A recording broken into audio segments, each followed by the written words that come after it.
back in the White House, the American dream is going to be attainable once again.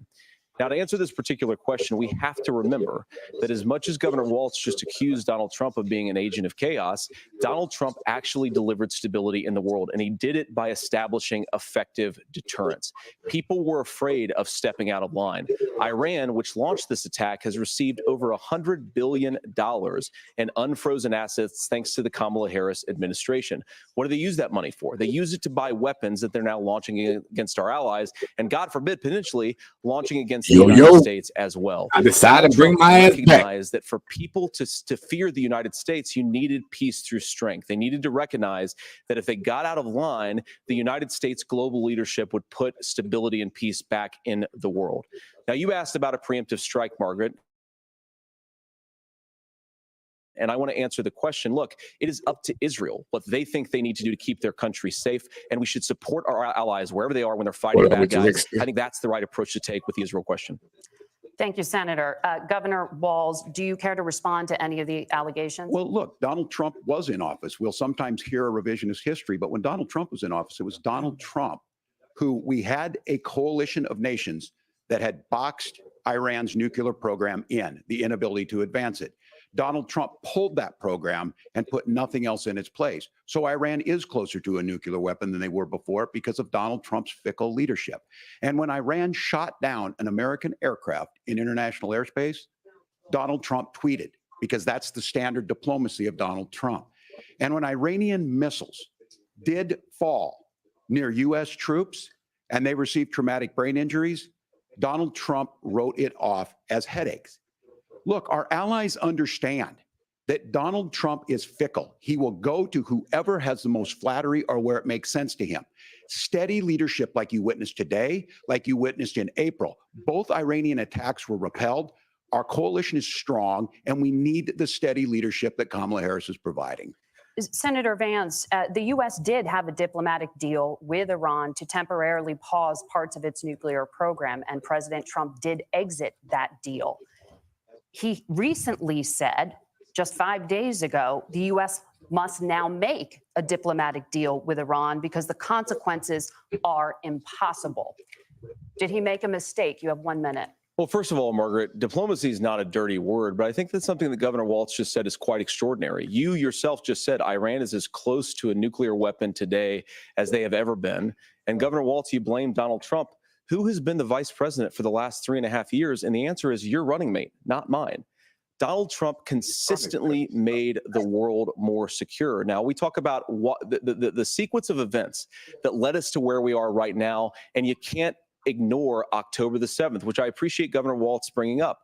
But when did Iran and Hamas and their proxies attack Israel? It was during the administration of Kamala Harris. So Governor Walz can criticize Donald Trump's tweets, but effective, smart diplomacy and peace through strength is how you bring stability back to a very broken world. Donald Trump has already done it once before. Ask yourself at home, when was the last time, I'm 40 years old, when was the last time that an American president didn't have a major conflict break out? The only answer is during the 4 years that Donald Trump was president. Gentlemen, we have a lot to get to. Nora? Margaret, thank you. Let's turn now to Hurricane Helene. The storm could become one of the deadliest on record. More than 160 people are dead and hundreds more are missing. Scientists say climate change makes these hurricanes larger, stronger, and more deadly because of the historic rainfall. Senator Vance, according to CBS News polling, 7 in 10 Americans and more than 60% of Republicans under the age of 45 favor the U.S. taking steps to try and reduce climate change. Senator, what responsibility would the Trump administration have to try and reduce the impact of climate change? I'll give you 2 minutes. Sure. So first of all, let's start with the hurricane because it's an unbelievable, unspeakable human tragedy. I just saw today actually a photograph of 2 grandparents on a roof with a 6-year-old child, and it was the last photograph ever taken of them because the roof collapsed and those innocent people lost their lives. And I'm sure Governor Walz joins me in saying our hearts. What about what the hurricane done did to North Carolina that they haven't really talked and about? Aggressive as a federal response as we can get to save as many lives as possible, and then of course afterwards to help the people in those communities rebuild. I mean, these are communities that I love. Some of them I know very personally in Appalachia, all across the Southeast. They need their government to do their job. And I commit that when they suffer from a disaster. And Nora, you asked about climate change. I think this is a very important issue. Look, a lot of people are justifiably worried about all these crazy weather patterns. I think it's important for us, first of all, to say Donald Trump and I support clean air, clean water. We want the environment to be cleaner and safer. But one of the things that I've noticed some of our Democratic friends talking a lot about is a concern about carbon emissions, this idea that carbon emissions drives all of the climate change. Well, let's just say that's true, just for the sake of argument, so we're not arguing about weird science. Let's just say that's true. Well, if you believe that, what would you want to do? The answer is that you'd want to reshore as much American manufacturing as possible, and you'd want to produce as much energy as possible in the United States of America because we're the cleanest economy in the entire world. What have Kamala Harris's policies actually led to? More energy production in China, more manufacturing overseas, more doing business in some of the dirtiest parts of the entire world. And when I say that, I mean the amount of carbon emissions they're doing per unit of economic output. So if we actually care about getting cleaner air and cleaner water, the best thing to do is to double down and invest in American workers and the American people. And unfortunately, Kamala Harris has done exactly the opposite. Governor Walz, you have 2 minutes to respond. Well, we got close to an agreement because all those things are happening. Look, first of all, it is a horrific tragedy with this hurricane. And my heart goes out to the folks that are down there in contact with the governors. I serve as co-chair of the Council of Governors as we work together on these emergency managements. Governors know no partisanship. They work together. So all of the governors and the emergency responders are on the ground. Those happen on the front end. The federal government comes in, makes sure they're there that we recover. But we're still in that phase where we need to make sure that they're staying there, staying focused. Now, look, coming back to the climate change issue, there's no doubt this thing roared onto the scene faster and stronger than anything we've seen. Senator Vance has said that there's a climate problem in the past. Donald Trump called it a hoax and then joked that these things would make more beachfront property to be able to invest in. What we've seen out of the Harris administration now, the Biden-Harris administration, is we've seen this investment. We've seen massive investments, the biggest in global history that we've seen in the Inflation Reduction Act, has created jobs all across the country. 2,000 in Jeffersonville, Ohio, taking the EV technology that we invented and making it here. 200,000 jobs across the country. The largest solar manufacturing plant in North America sits in Minnesota. But my farmers know climate change is real. They've seen 500-year droughts, 500-year floods back to back. But what they're doing is adapting, and this has allowed them to tell me, look, I harvest corn, I harvest soybean, and I harvest wind. We are producing more natural gas and more oil at any time than we ever have. We're also producing more clean energy. So the solution for us is to continue to move forward, that climate change is real. Reducing our impact is absolutely critical, but this is not a false choice. You can do that at the same time you're creating the jobs that we're seeing all across the country. That's exactly what this administration has done. We are seeing us becoming an energy superpower for the future, not just the current. And that's what absolutely makes sense. And then we start thinking about how do we mitigate these disasters. Thank you. Senator, I want to give you an opportunity to respond there. The governor mentioned that President Trump has called climate change a hoax. Do you agree? Well, look, what the president has said is that if the Democrats, in particular Kamala Harris and her leadership, if they really believe that climate change is serious, what they would be doing is more manufacturing and more energy production in the United States of America, and that's not what they're doing. So clearly, Kamala Harris herself doesn't believe her own rhetoric on this. If she did, she would actually agree with Donald Trump's energy policies. Now, something Governor Walz said I think is important to touch upon, because when we talk about clean energy, I think that's a slogan that often the Democrats will use here. And I'm talking, of course, about the Democratic leadership. And the real issue is that if you're spending hundreds of millions or even billions of dollars of American taxpayer money on solar panels that are made in China, number one, you're going to make the economy dirtier. We should be making more of those solar panels here in the United States of America. Some of them are, Tim, but a lot of them are being made overseas in China, especially the components that go into those solar panels. So if you really want to make the environment cleaner, you've got to invest in more energy production. We haven't built a nuclear facility, I think, one in the past 40 years. Senator. Natural gas, we got to invest more in it. Kamala Harris has done the opposite. That's raised energy prices and also meant that we're doing Senator, worse by the climate. Senator, your time is up. Governor, would you like to respond?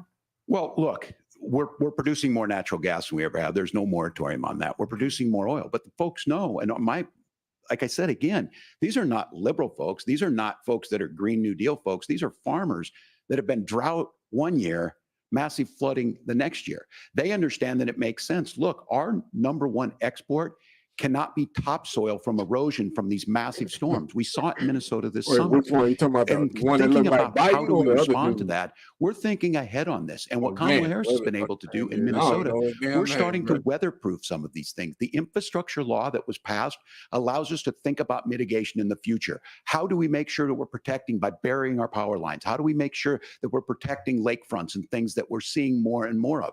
But to call it a hoax and to take the oil company executives to Mar-a-Lago, say, give me money for my campaign and I'll let you do whatever you want. We can be smarter about that. And an all above energy policy is exactly what she's doing, creating those jobs right here. Governor, your time is up. The overwhelming consensus among scientists is that the Earth's climate is warming at an unprecedented rate. Margaret? Thank you, Nora. We're going to turn now to immigration. The crisis at the U.S.-Mexico Yeah, that's border what I wanna hear about. consistently ranks as one of the top issues for American voters.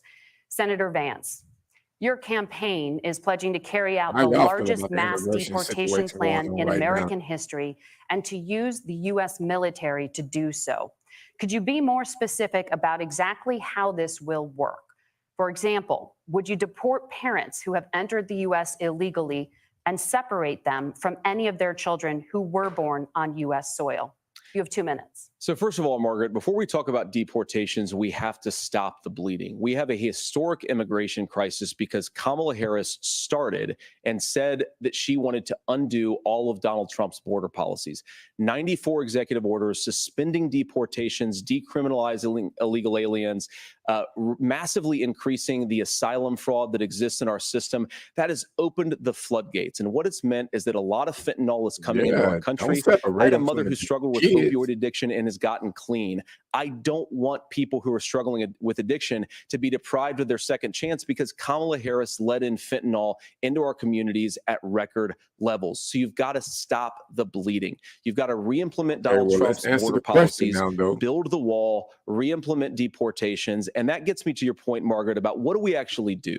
So we've got 25 million illegal aliens who are here in the country. What do we do with them? I think the first thing that we do is we start with the criminal migrants. About 1 million of those people have committed some form of crime in addition to crossing the border illegally. I think you start with deportations on those folks. And then I think you make it harder for illegal aliens to undercut the wages of American workers. A lot of people will go home if they can't work for less than minimum wage in our own country. And by the way, that'll be really good for our workers who just want to earn a fair wage for doing a good day's work.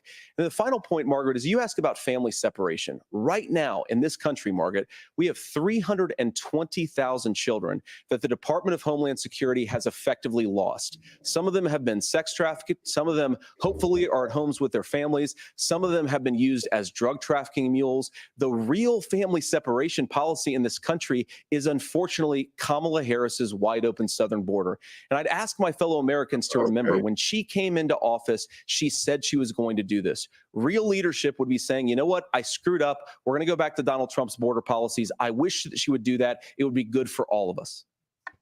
Governor, She ain't won. do you care to respond to any of those specific allegations, including that the vice president is, quote, letting in fentanyl and using kids as drug mules, among other things regarding children? The drug mule is not true, but I will say about this, about the fentanyl, because this is a crisis of this, the opioid crisis. And the good news on this is the last 12 months saw the largest decrease in opioid deaths in our nation's history, 30% decrease in Ohio, but there's still more work to do.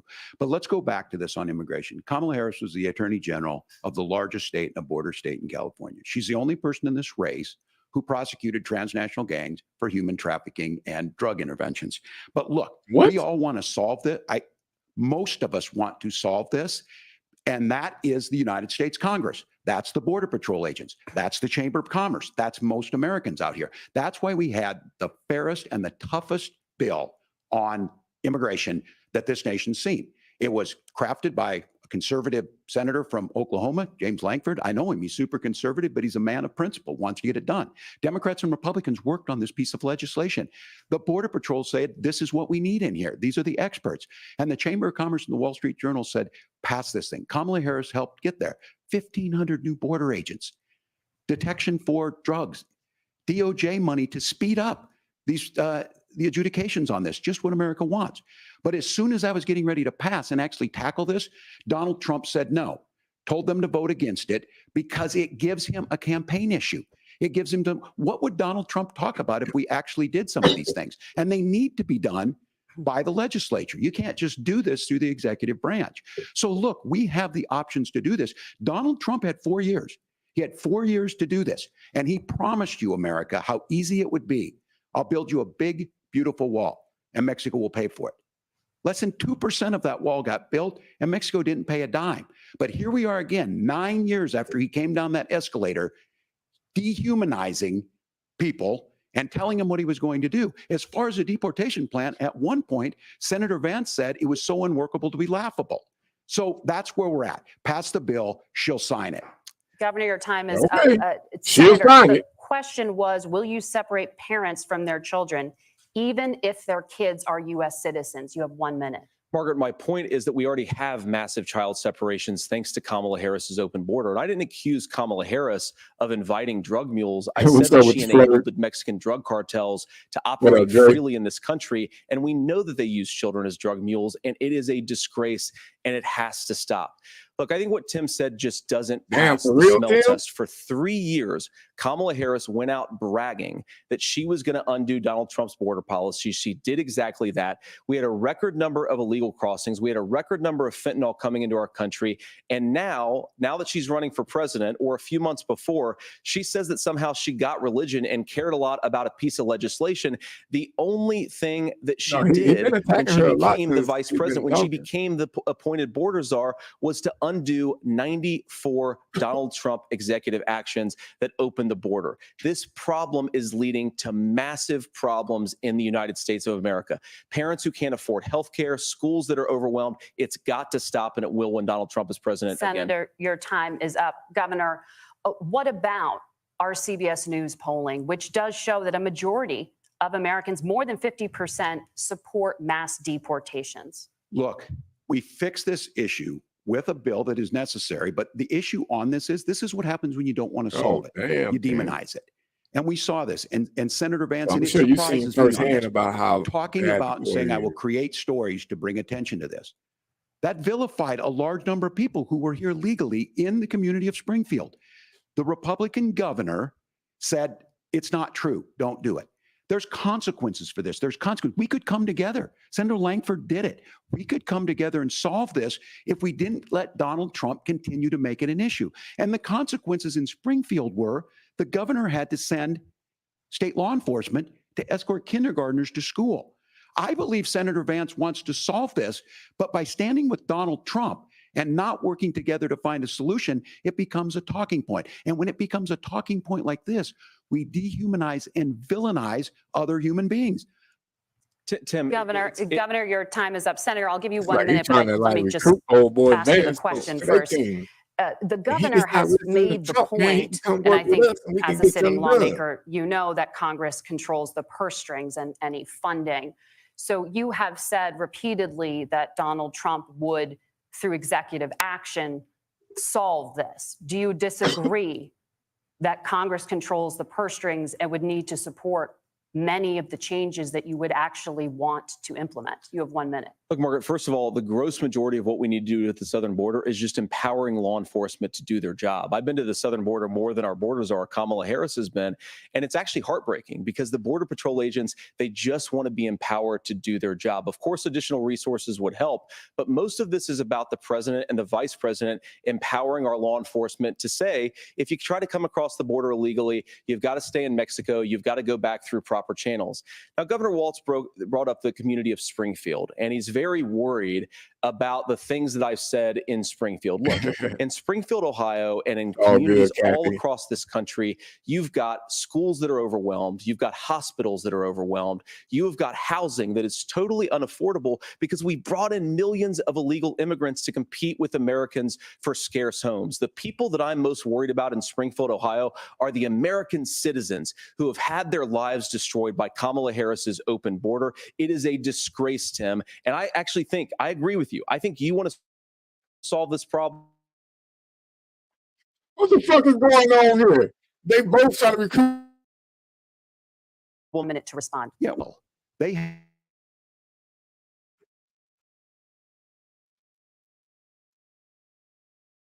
help need to do this. Look, this issue of of not dealing with it.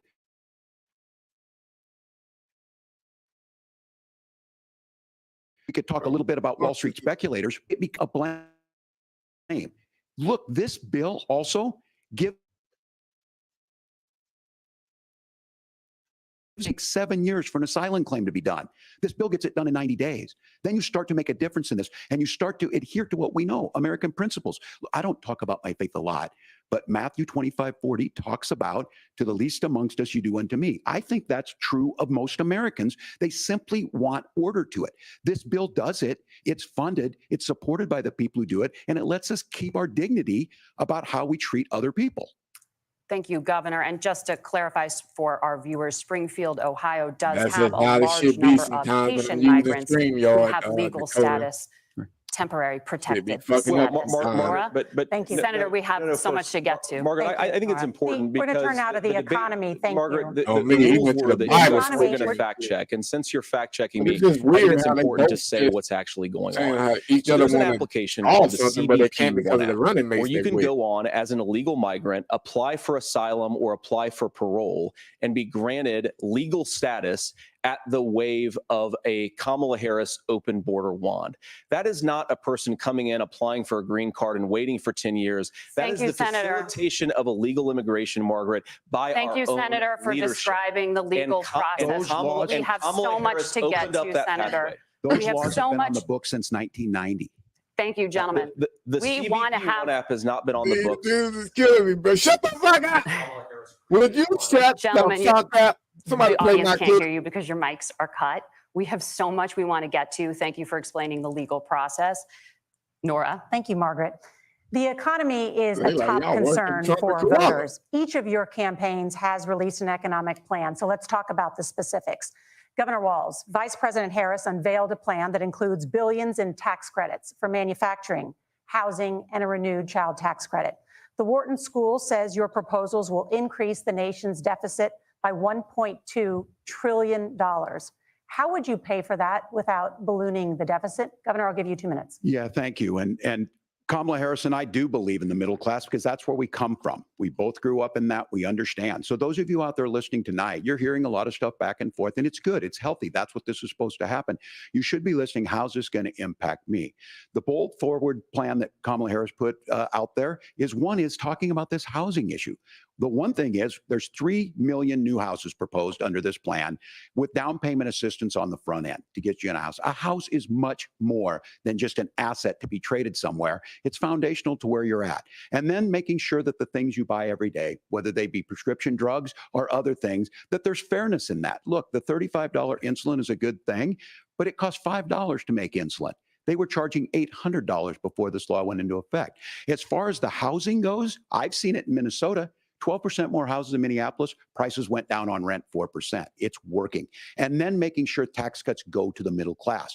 $6,000 child tax credit, we have one in Minnesota, reduces childhood poverty by 1/3. We save money in the long run, and Oh, we do the hell right thing no. for families. And then getting businesses off the Not in ground. The law as it California, stands it's right not. now is $5,000 tax credit for small business, increasing that to $50,000. Now, this is a philosophical difference between us. Donald Trump made a promise, and I'll give you this. He kept it.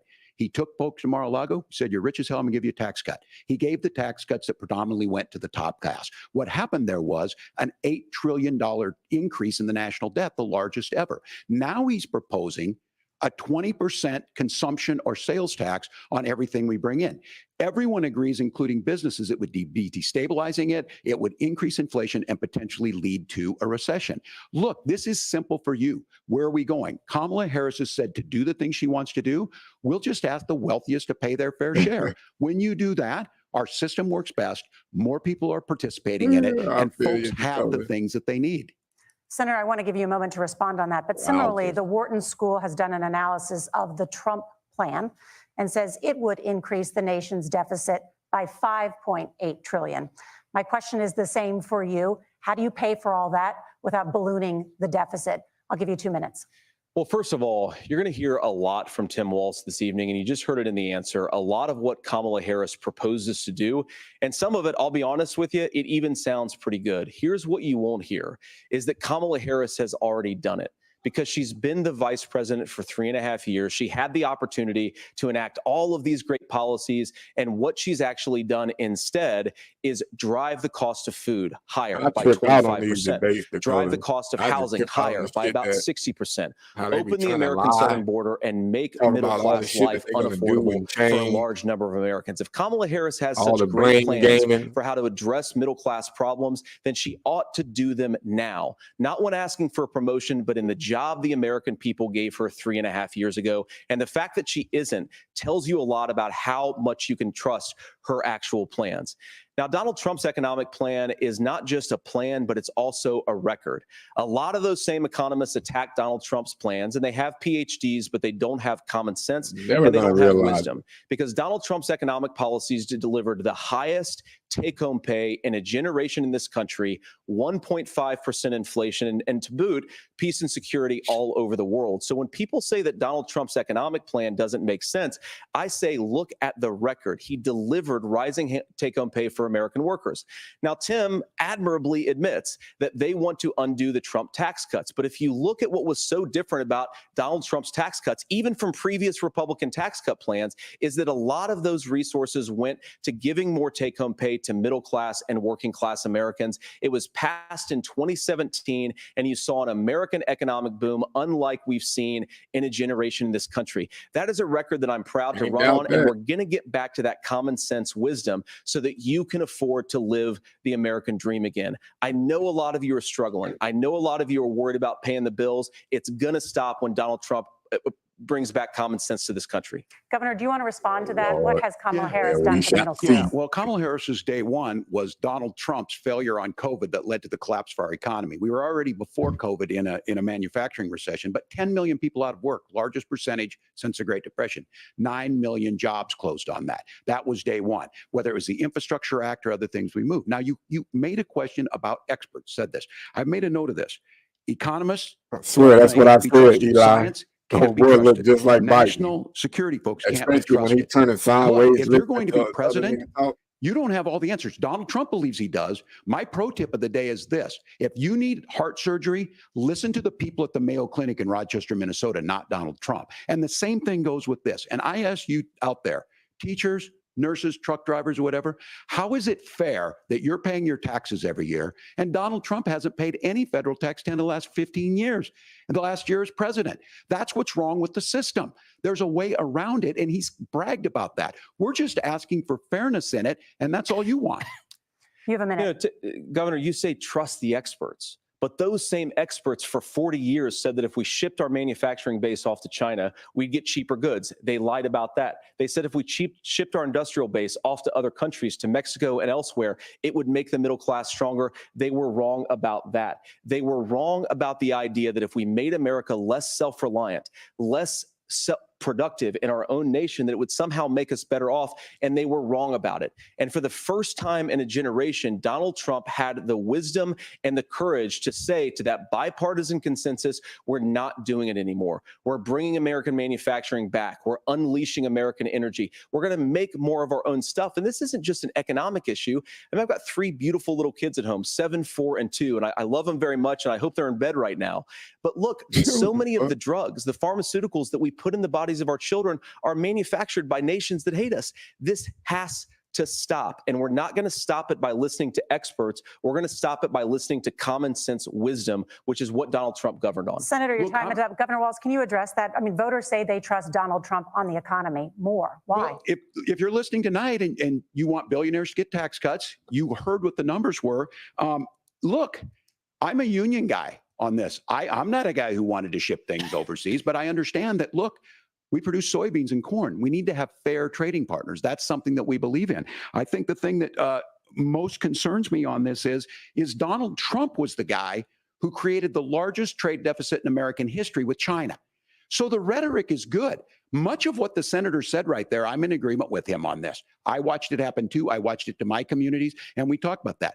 But we had people undercutting the right to collectively bargain. We had right to work states made it more difficult. We had companies that were willing to ship it over, and we saw people profit. Folks that are venture capital in some cases, putting money into companies that were overseas. We're in agreement that we bring those home. The issue is Donald Trump is talking about it. Kamala Harris has a record, 250,000 more manufacturing jobs just out of the IRA. May I respond to that? Yes. So appreciate that. So if you notice, what Governor Walz just did is he said, first of all, Donald Trump has to listen to the experts.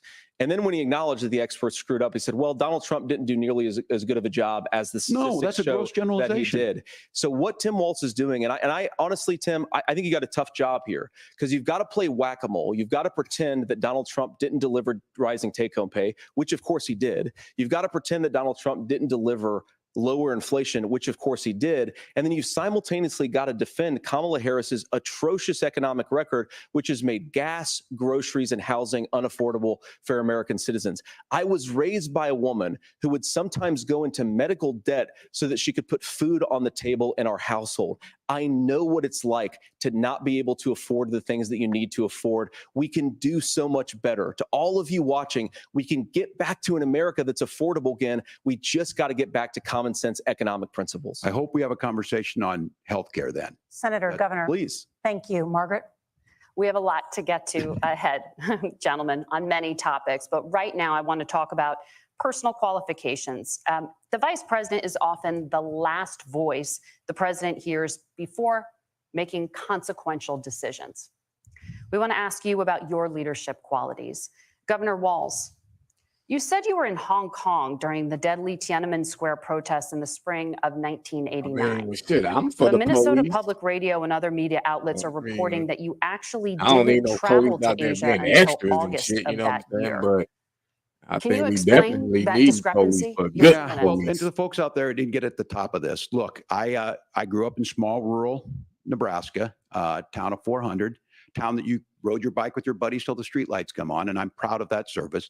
I joined the National Guard at 17. Man, just imagine what the worked on world would be Benton Farm, like without I police. used the GI Bill to become a teacher. It's already passionate bad about it, a enough young teacher. with police. My first year out, I got the opportunity in the summer of '89 to travel to China. And they taking away 35 years powers ago, from be the able to cops, do that. letting I the came back criminals do what they home want to do and because then there's started a nothing to face. program to take young people there. We would I take mean, basketball come teams, on. we would take baseball teams, we would take dancers, and we would go back and forth to China. The issue for that was to try and learn. Now, look, my community knows who I am. They saw where I was at. Look, I will be the first to tell you, I have poured my heart into my community. I've tried to do the best I can. Not but I've all not been cops are perfect. heroes, And I'm a not knucklehead all at cops are times, bad. but it's always been about that. Those same people elected me to Congress for 12 years. And in Congress, I was one of the most bipartisan people, working on things like farm bills that we got done, working on veterans benefits. And then the people of Minnesota were able to elect me to governor twice.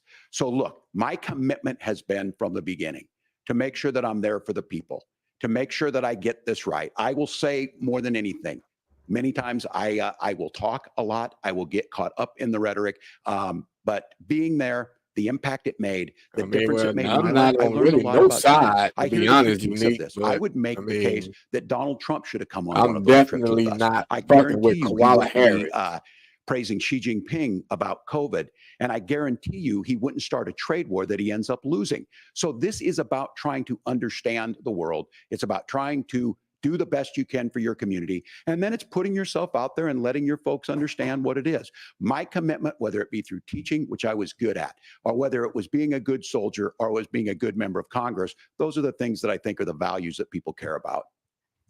Governor, just to follow up on that, the question was, can you explain the No, just- discrepancy? All I said on this was I got there that summer and misspoke on this. So I will just, that's what I've said. So I And I was in misspoke. Like, what the fuck? Hong Kong and China during the democracy protests went in. And from that, I learned a lot of what needed to be in governance. Thank you, Governor. Senator Vance, in 2016, you called your running mate Donald Trump Yeah, well, I unfit would for have the to nation's disagree with that, highest Dakota. office, and you said he could be America's Hitler. I know you've been asked many times, and you've said you regret those comments and explained you then voted for Donald Trump in 2020.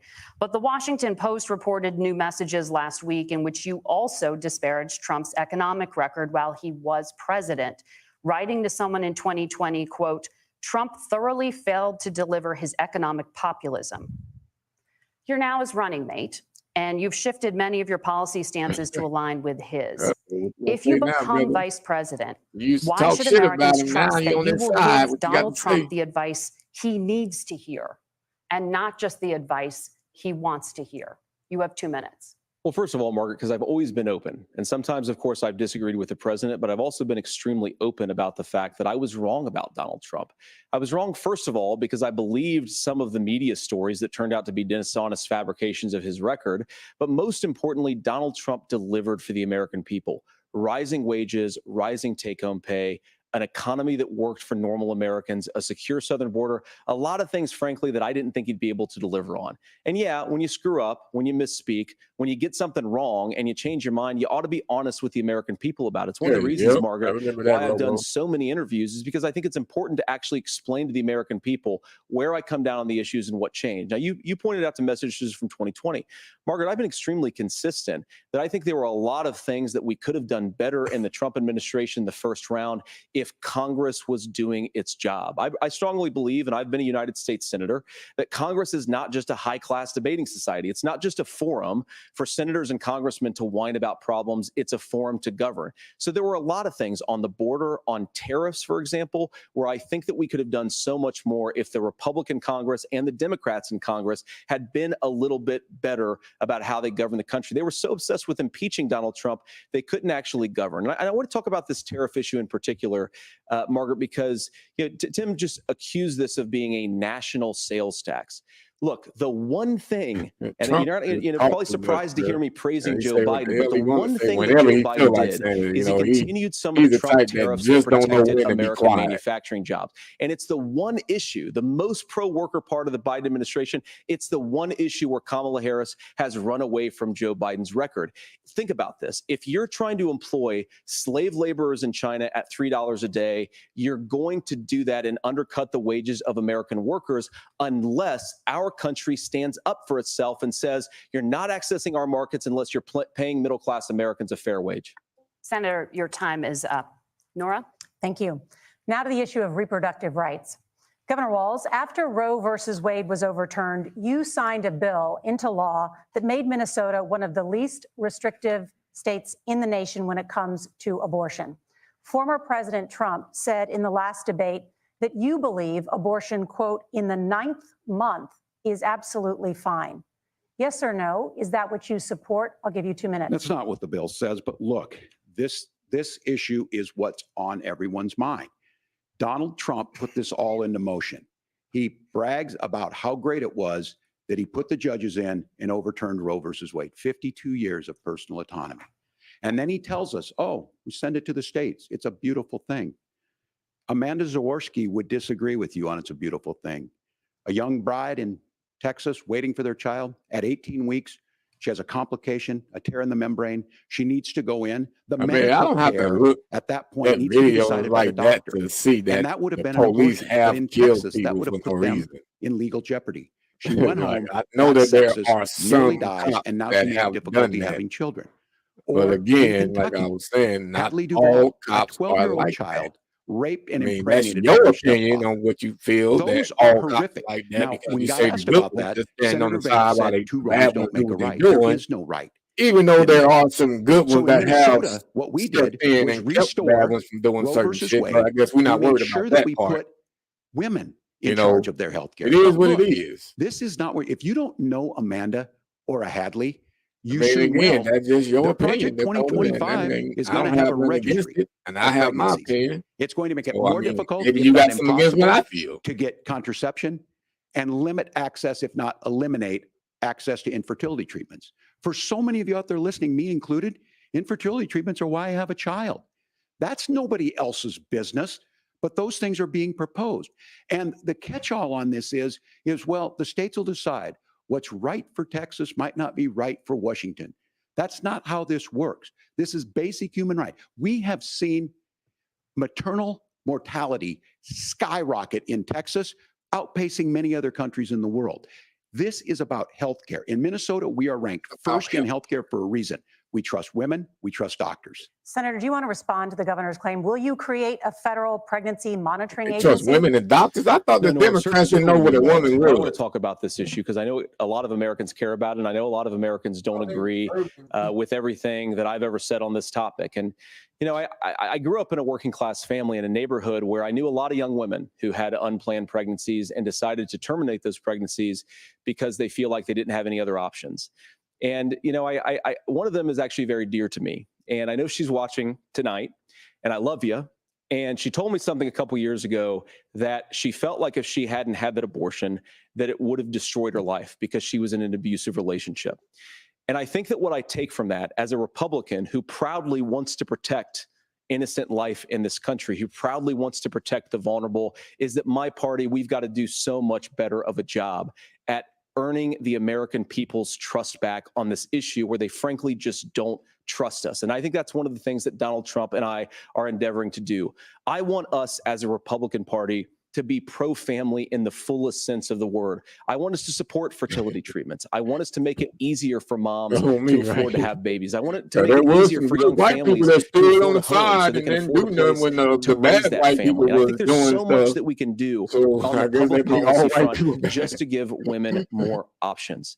Now, So now of everybody's course, all Donald Trump bad has been then, very 'cause there's clear always that some on the people that abortion stood on the policy side and didn't do nothing. specifically, that we have a big country and it's diverse. And California has a different viewpoint on this than Georgia. Georgia has a different viewpoint from Arizona. And the proper way to handle this, as messy as democracy sometimes is to let voters make these decisions, let the individual states make their abortion policy. And I think that's what makes the most sense in a very big, a very diverse, and let's be honest, sometimes a very, very messy and divided country. Governor, would you like to respond and also answer the question Yeah. about restrictions? Yeah, well, the question got asked, and Donald Trump made the accusation that wasn't true about Minnesota. Well, let me tell you about this idea that there's diverse states. There's a young woman named Amber Thurman. She happened to be in Georgia, a restrictive state. Because of that, she had to travel a long distance to North Carolina to try and get her care. My bad. Amber Thurman died in that journey back and forth. The fact of the matter is, how can we? My bad. I was wondering, like, damn, I wonder if they can hear me while these motherfuckers is talking in the background, but that just told me. Is determined on geography. There's a very real chance, had Amber Thurman lived in Minnesota, she would be alive today. That's why the restoration of Roe versus Wade. When you listen to Vice President Harris talk about this subject and you hear me talk about it, you hear us talking exactly the same. Donald Trump is trying to figure out how to get the political right of this. I agree with a lot of what Senator Vance said about what's happening. His running mate, though, does not, and that's the problem. Governor, your time is up. Senator, let me ask you about that. He mentioned, it was, I think, referring to a national ban. In the past, you have supported a federal ban on abortion after 15 weeks. In fact, you said if someone can't support legislation like that, quote, you are making the United States the most barbaric pro-abortion regime anywhere in the entire world. My question is, why have you changed your position?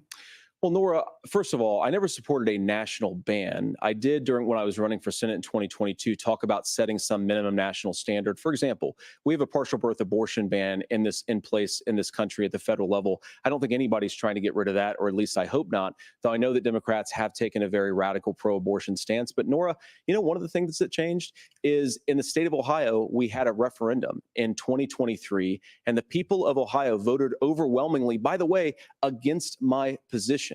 And I think that what I learned from that, Nora, is that we've got to do a better job at winning back people's trust. So many young women would love to have families. So many young women also see an unplanned pregnancy as something that's going to destroy their livelihood, destroy their education, destroy their relationships. And we have got to earn people's trust back. And that's why Donald Trump and I are committed to pursuing pro-family policies, making childcare more accessible, making fertility treatments more accessible, because we've got to do a better job at that. And that's what real leadership is. Governor, your response. I'm going to respond on the pro-abortion piece of that. No, we're not. We're pro-women. We're pro-freedom to make your own choice. We know what the implications are to not be that. Women having miscarriages, women not getting the care, physicians feeling like they may be prosecuted for providing that care. And as far as making sure that we're educating our children and giving them options, Minnesota's a state with one of the lowest teen pregnancy rates.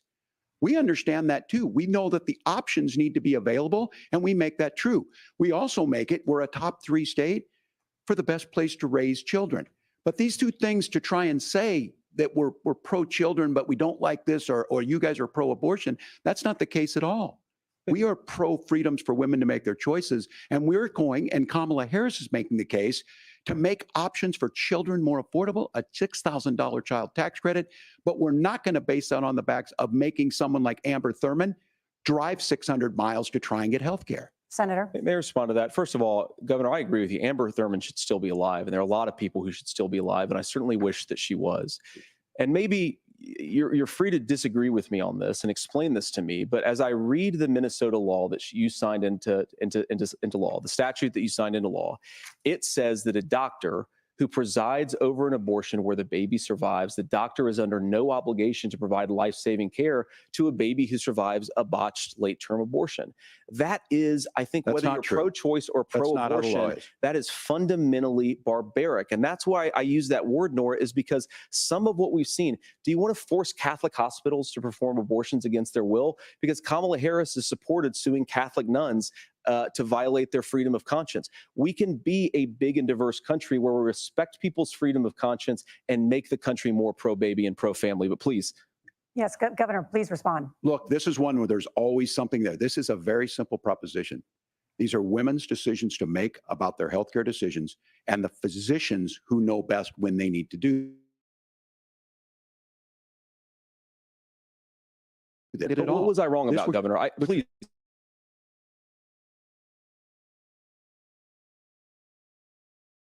I've given this advice on a lot of things, that getting involved, getting engaged, that's been misread.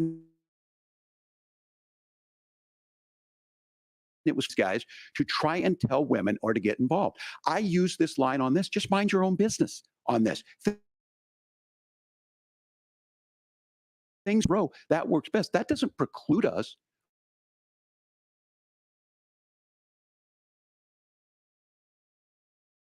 They get early child.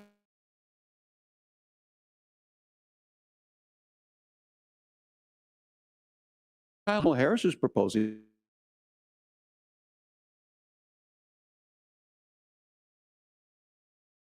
Specific question, Governor. You gave me a slogan as a response. it's not the case. It's not true. That Gentlemen, there's a lot to discuss. We have to move on, and we're going to be right back with much.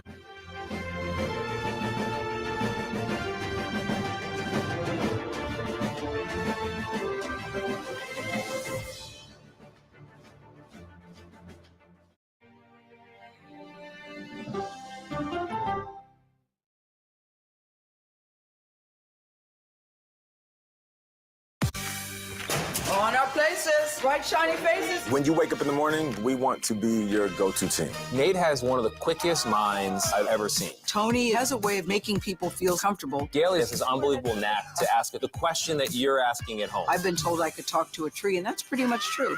I don't go to work in the morning. I go for coffee with my 2 good friends, and we talk about the world. Your morning routine just got better. CBS Mornings, weekdays at 7.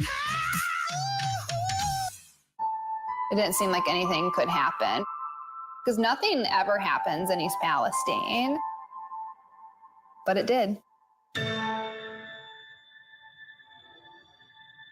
Authorities released toxic fumes from 5 derailed train cars. Residents, please evacuate. acute bronchitis due to chemical fumes. Did you ever have these problems before the derailment? No, ma'am. This neighborhood's not safe no more. We can assure the community that there's not vinyl chloride entering their communities. Then why are there so many people feeling these various symptoms of bloody noses or difficulty breathing, bronchitis? That's a hard question to answer. We're talking about one of the most blatant releases of a mixture of some of the most toxic chemicals that we've seen in America. I feel like now I have a duty to warn other communities. If my daughter has to watch me die of cancer, at least it saves someone else.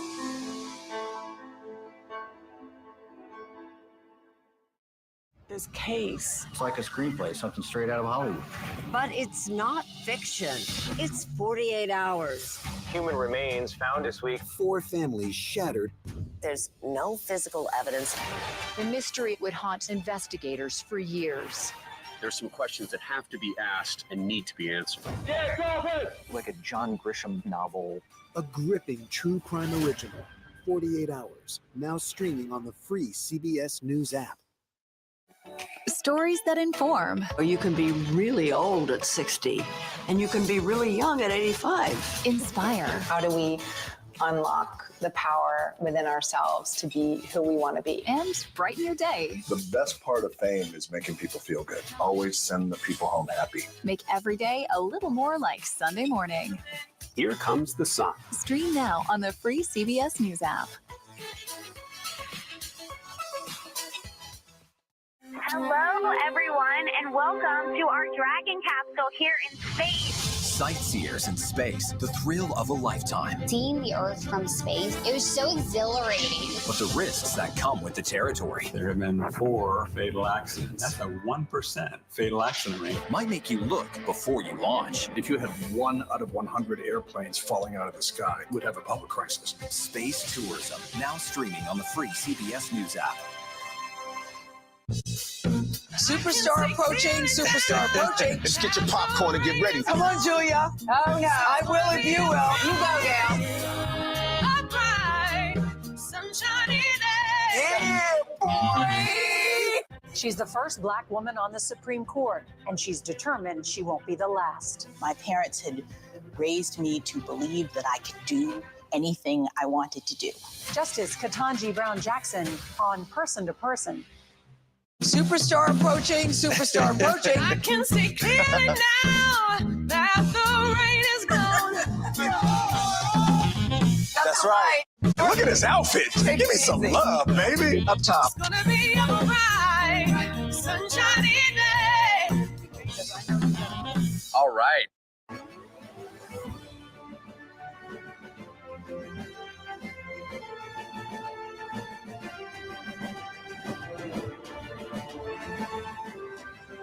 Welcome back to the CBS News Vice Presidential Debate. We want to turn now to America's gun violence epidemic. The leading cause of death for children and teens in America is by firearms. Senator Vance, you oppose most gun legislation that Democrats claim would curb gun violence. You oppose red flag gun laws and legislation to ban certain semi-automatic rifles, including AR-15s. So let me ask you, earlier this year, for the first time, the parents of a school shooter were convicted of involuntary manslaughter and sentenced to 10 years in prison. Do you think holding parents responsible could curb mass shootings? I'll give you 2 minutes.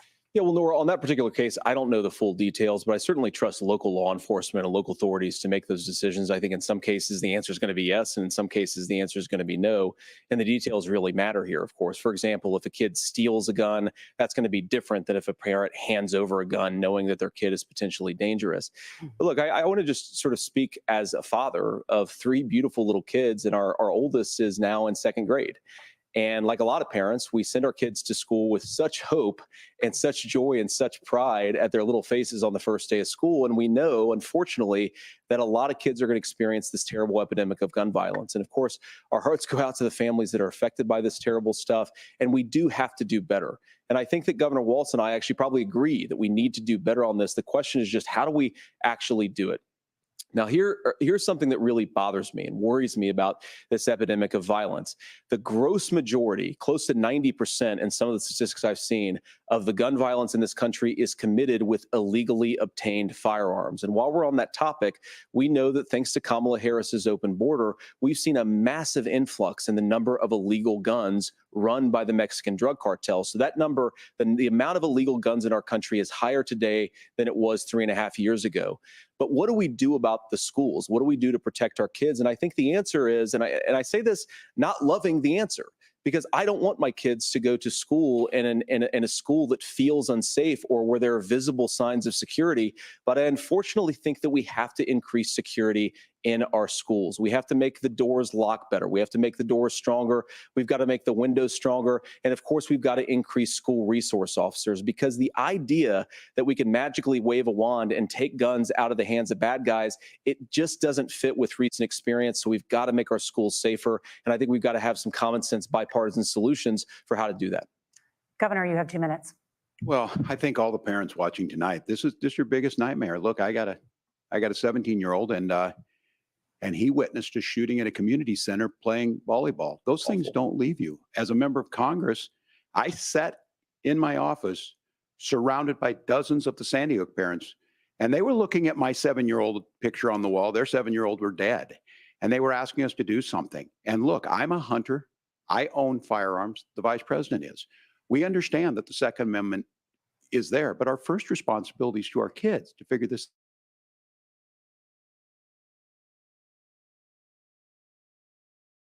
red flag laws, background checks, and we can start to get data. But here's the problem. If we really want to solve this, we've got folks that won't allow research to be even done on gun violence. And this idea that we should just live with it, and here's what I do think, that this is a good start to the conversation.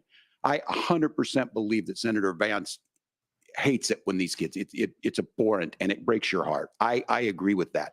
But that's not far enough when we know there are things that work. I've spent time in Finland and seen some Finnish schools. They don't have this happen, even though they have a high gun ownership rate in the country.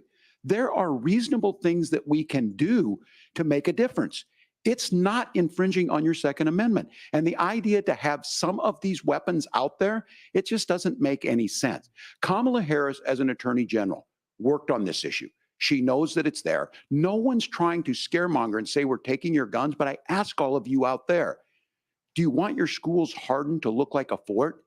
Is that what we have to go? When we know there's countries around the world that their children aren't practicing these types of drills. They're being kids. We owe it to them to get a fix. These are things that shouldn't be that difficult. You can still keep your firearms and we can make a difference. We have to. If you're listening tonight, this breaks your heart. Senator. Tim, first of all, I didn't know that your 17-year-old witnessed a shooting. I'm sorry about that, and I hope that he's doing okay. Christ have mercy. It is awful. And I appreciate what Tim said actually about Finland, because I do think it illustrates some of the frankly weird differences between our own country's gun violence problem and Finland. Is okay, first of all, we have way higher rates of mental health abuse or mental health substance abuse.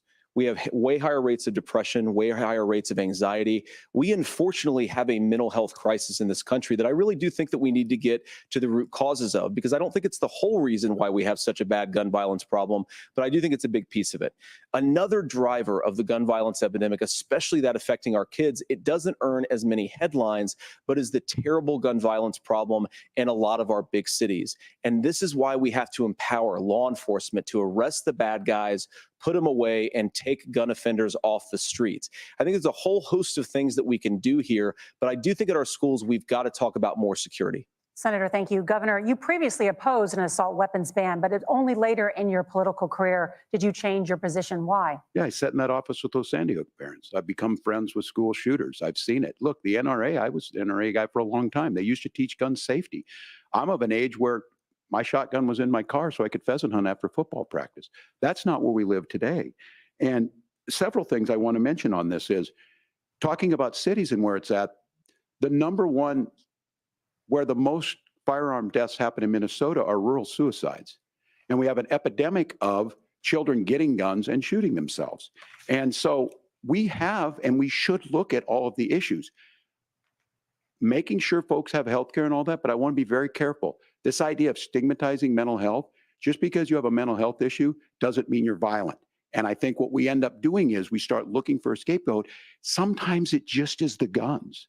It's just the guns. And there are things that you can do about it. But I do think that this is one, and I think this is a healthy conversation. I think there's a capacity to find solutions on this that work, protect Second Amendment, protect our children. That's our priority. Gentlemen, thank you. Margaret? Thank you, Nora. Let's turn now to the top contributor to inflation, the high cost of housing and rent. There's a shortage of more than 4 million homes in the United States, and that contributes to the high housing prices. Governor Walz, the Harris campaign promises a $25,000 down payment assistance for first-time home buyers and a $10,000 tax credit. They also promise to build 3 million new homes. Where are you building these homes, and won't handing out that kind of money just drive up prices higher? No, it's not handing out.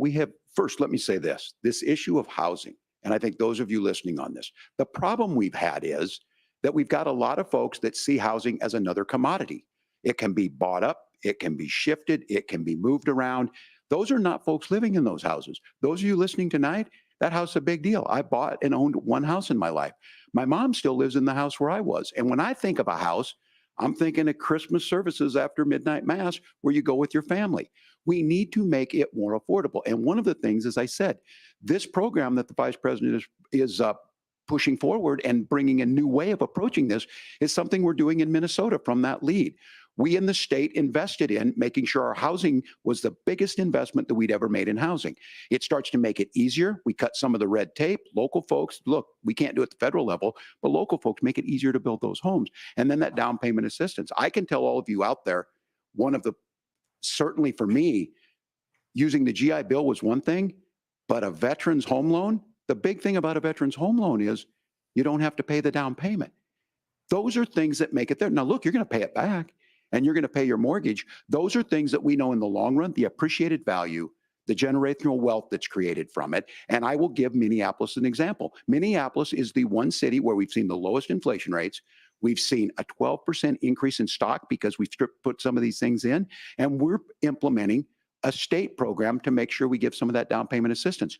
We get it back from people because here's what we know. People with stable housing end up with stable jobs. People with stable housing have their kids able to get to school. All of those things in the long run end up saving our money. And that's the thing that I think we should be able to find some common ground in, but we can't blame immigrants for the only reason. That's not the case that's happening in many cities. The fact of the matter is that we don't have enough naturally affordable housing, but we can make sure that the government's there to help kickstart it, create that base. Governor, your time is up. Senator Vance, as far as your campaign's position, the promise is to seize federal lands to build homes, remove regulation, provide tax breaks, and cut back on immigration, which you say pushes up prices. Where are you going to build all the new homes you're promising? And what part of any of this plan will provide immediate relief? You have 2 minutes. Well, first of all, Tim just said something that I agree with. We don't want to blame immigrants for higher housing prices, but we do want to blame Kamala Harris for letting in millions of illegal aliens into this country, which does drive up costs, Tim. 25 million illegal aliens competing with Americans for scarce homes is one of the most significant drivers of home prices in the country. It's why we have massive increases in home prices that have happened right alongside massive increases in illegal alien populations under Kamala Harris's leadership. Now, Tim just mentioned a bunch of ideas. Now, some of those ideas I actually think are halfway decent, and some of them I disagree with. But the most important thing here is Kamala Harris is not running as a newcomer to politics. She is the sitting vice president. If she wants to enact all of these policies to make housing more affordable, I invite her to use the office that the American people already gave her, not sit around and campaign and do nothing while Americans find the American dream of homeownership completely completely unaffordable. Now, you asked, Margaret, what would immediately change the equation for American citizens if you lower energy prices? As Donald Trump says, drill, baby, drill. One of the biggest drivers of housing costs, aside from illegal immigration, is, think about it. If a truck driver is paying 40% more for diesel, then the lumber he's delivering to the job site to build the house is also going to become a lot more expensive. If we open up American energy, you will get immediate pricing relief for American citizens, not, by the way, just in housing, but in a whole host of other economic goods too. Senator Vance, you still have 23 seconds there. Do you want to answer? Can I have it? Where, yeah, Governor, we will get to you in a moment, but Senator, where are you going to seize the federal lands? Can you clarify? Well, what Donald Trump has said is we have a lot of federal lands that aren't being used for anything. They're not being used for a national park. They're not being used, and they could be places where we build a lot of housing. And I do think that we should be opening up building in this country. We have a lot of land that could be used. We have a lot of Americans that need homes. We should be kicking out illegal immigrants who are competing for those homes, and we should be building more homes for the American citizens who deserve to be here. Senator, your time is up. Governor, I do want to let you respond to the allegation that the vice president is letting in. Well, of course, that's not true. And again, you have the facts. I guess we prices. agreed not to fact check. I'll check it. That, look, crossings are down compared to when Donald Trump left office. But it's, again, blaming and not trying to find the solution. I was going to ask, though, on this question, are we going to drill and build houses in the same federal land? And I think when people hear federal lands, these are really important pieces of land. Now, Minnesota doesn't have a lot of federal lands. I know in the western part of the countries we do. There's not a lot of federal lands in and around Minneapolis, for example. So the issue is I don't understand the federal lands issue unless we see this, and I worry about this as someone who cares deeply about our national parks and our federal lands. Look, Minnesota, we protect these things. We've got about 20% of the world's fresh water. These lands protect. They're there for a reason. They belong to all of us. But again, this is when you view housing and you view these things as commodities. Like, there's a chance to make money here. Let's take this federal land and let's sell it to people for that. I think there's better ways to do this. We've seen it in Minnesota. We're able to refurbish some of these houses. We're able to make some investments. That gets people in. And I'm still on the fact on this.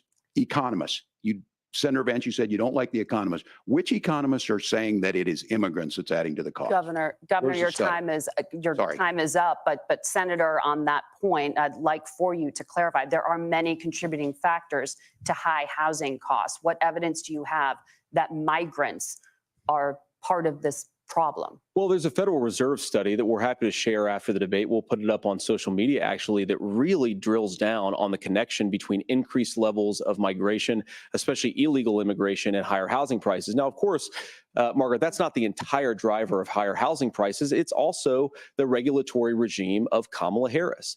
Look, we are a country of builders. We're a country of doers. We're a country of explorers. But we increasingly have a federal administration that makes it harder to develop our resources, makes it harder to build things, and wants to throw people in jail for not doing everything exactly as Kamala Harris says they have to do. And what that means is that you have a lot of people who would love to build homes who aren't able to build homes. I actually agree with Tim Walz. We should get out of this idea of housing as a commodity. But the thing that has most turned housing into a commodity is giving it away to millions upon millions of people who have no legal right to be here. What are the federal regulations? I deal with this as a governor. You can very quickly reply. I'm sorry. I get this as a governor, and I don't necessarily disagree with that in some cases, many of those are local, many of them are state. I don't know which ones are federal, but I think whenever we talk regulations, people think they can get rid of them. I think you want to be able to get out of your house in a fire. I think you want to make sure that it's fireproof and those types of things. So which are the regulations? Because the vice president's not responsible for those. Congress writes those. Governor, thank you. Gentlemen, we have a lot to get to. You're passionate about the housing crisis, I can tell. But Nora? Thank you. One of the top problems facing Americans is the high cost of health care.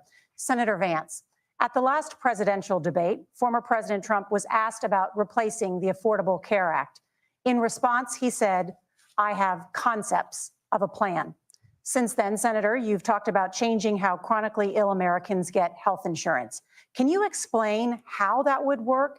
And can you guarantee that Americans with pre-existing conditions won't pay more? I'll give you 2 minutes. Well, of course, we're going to cover Americans with pre-existing conditions. In fact, a lot of my family members have gotten health care I believe, members of my family actually got private health insurance, at least for the first time, switched off of Medicaid onto private insurance for the first time under Donald Trump's leadership. And I think that, a lot of people have criticized this concepts of a plan remark. It's very simple common sense. I think as Tim Walz knows from 12 years in Congress, you're not going to propose a 900-page bill standing on a debate stage. It would bore everybody to tears, and it wouldn't actually mean anything because part of this is the give and take of bipartisan negotiation. Now, when Donald Trump was actually president, and again, he has a record to be proud of, prescription drugs fell in 2018 for the first time in a very long time. Under Kamala Harris's leadership, prescription drugs are up about 7%. Under Donald Trump's entire 4 years, they were up about 1.5%. He introduced pricing transparency. Think about healthcare. You go into a hospital, you try to buy something, and nobody knows what it actually costs. That price transparency will actually give American consumers a little bit more choice and will also drive down costs. And we talked about, the reinsurance regulations is what I was talking about. Look, Donald Trump has said that if we allow states to experiment a little bit on how to cover both the chronically ill, but the non-chronically ill, it's not just a plan. He actually implemented some of these regulations when he was president of the United States. And I think you can make a really good argument that it salvaged Obamacare, which was doing disastrously until Donald Trump came along. And I think it's an important point about President Trump. Of course, you don't have to agree with everything that President Trump has ever said or ever done. But when Obamacare was crushing under the weight of its own regulatory burden and healthcare costs, Donald Trump could have destroyed the program. Instead, he worked in a bipartisan way to ensure that Americans had access to affordable care. It's not perfect, of course, and there's so much more that we can do, but I think that Donald Trump has earned the right to put in place some better healthcare policies. He's earned it because he did it successfully the first time. Governor? All right, here's where being an old guy gives you some history. I was there at the creation of the ACA. And the reason it was so important is I come from a major healthcare state, home of the Mayo Clinic, home to Medical Alley, 3M, Medtronic, all of those. We understand healthcare. It's why we're ranked first on affordability and accessibility and quality of healthcare. And so what I know is under Kamala Harris, more people are covered than they have before. And those of you listening, this is critical to you. Now, Donald Trump all of a sudden wants to go back and remember this. He ran on the first thing he was going to do on day one was to repeal Obamacare. On day one, he tried to sign an executive order to repeal the ACA. He signed on to a lawsuit to repeal the ACA, but lost at the Supreme Court. And he would have repealed the ACA had it not been for the courage of John McCain to save that bill. Now, fast forward, what that means to you is you lose your pre-existing conditions. If you're sitting at home and you got asthma, too bad. If you're a woman, probably not. Broke your foot during football, might kick you out. Your kids get kicked out when they're 26. Kamala Harris negotiated drug prices for the first time with Medicare. We have 10 drugs that will come online, the most common ones that'll be there. But look, this issue, and when Donald Trump said, I've got a concept of a plan, it cracked me up as a fourth grade teacher because my kids would have never given me that. But what Senator Vance just explained might be worse than a concept, because what he explained is pre-Obamacare. And I'll make this as simple as possible because I have done this for a long time. What they're saying is, if you're healthy, why should you be paying more? So what they're going to do is let insurance companies pick who they insure, because guess what happens? You pay your premium, it's not much. They figure they're not going to have to pay out to you. But those of you a little older, gray, got cancer, you're going to get kicked out of it. That's why the system didn't work. Kamala Harris will protect and enhance the ACA. Governor, thank you. Senator, you have not yet explained how you would protect people with pre-existing conditions or laid out that plan. Well, look, we currently have laws and regulations in place right now that protect people with pre-existing conditions. We want to keep those regulations in place, but we also want to make the health insurance marketplace function a little bit better. Now, what Governor Walz just said is actually not true. A lot of what happened, and the reason that Obamacare was crushing under its own weight, is that a lot of young and healthy people were leaving the exchanges. Donald Trump actually helped address that problem, and he did so in a way that preserved people's access to coverage who had pre-existing conditions. But again, something that these guys do is they make a lot of claims about if Donald Trump becomes president, all of these terrible consequences are going to ensue.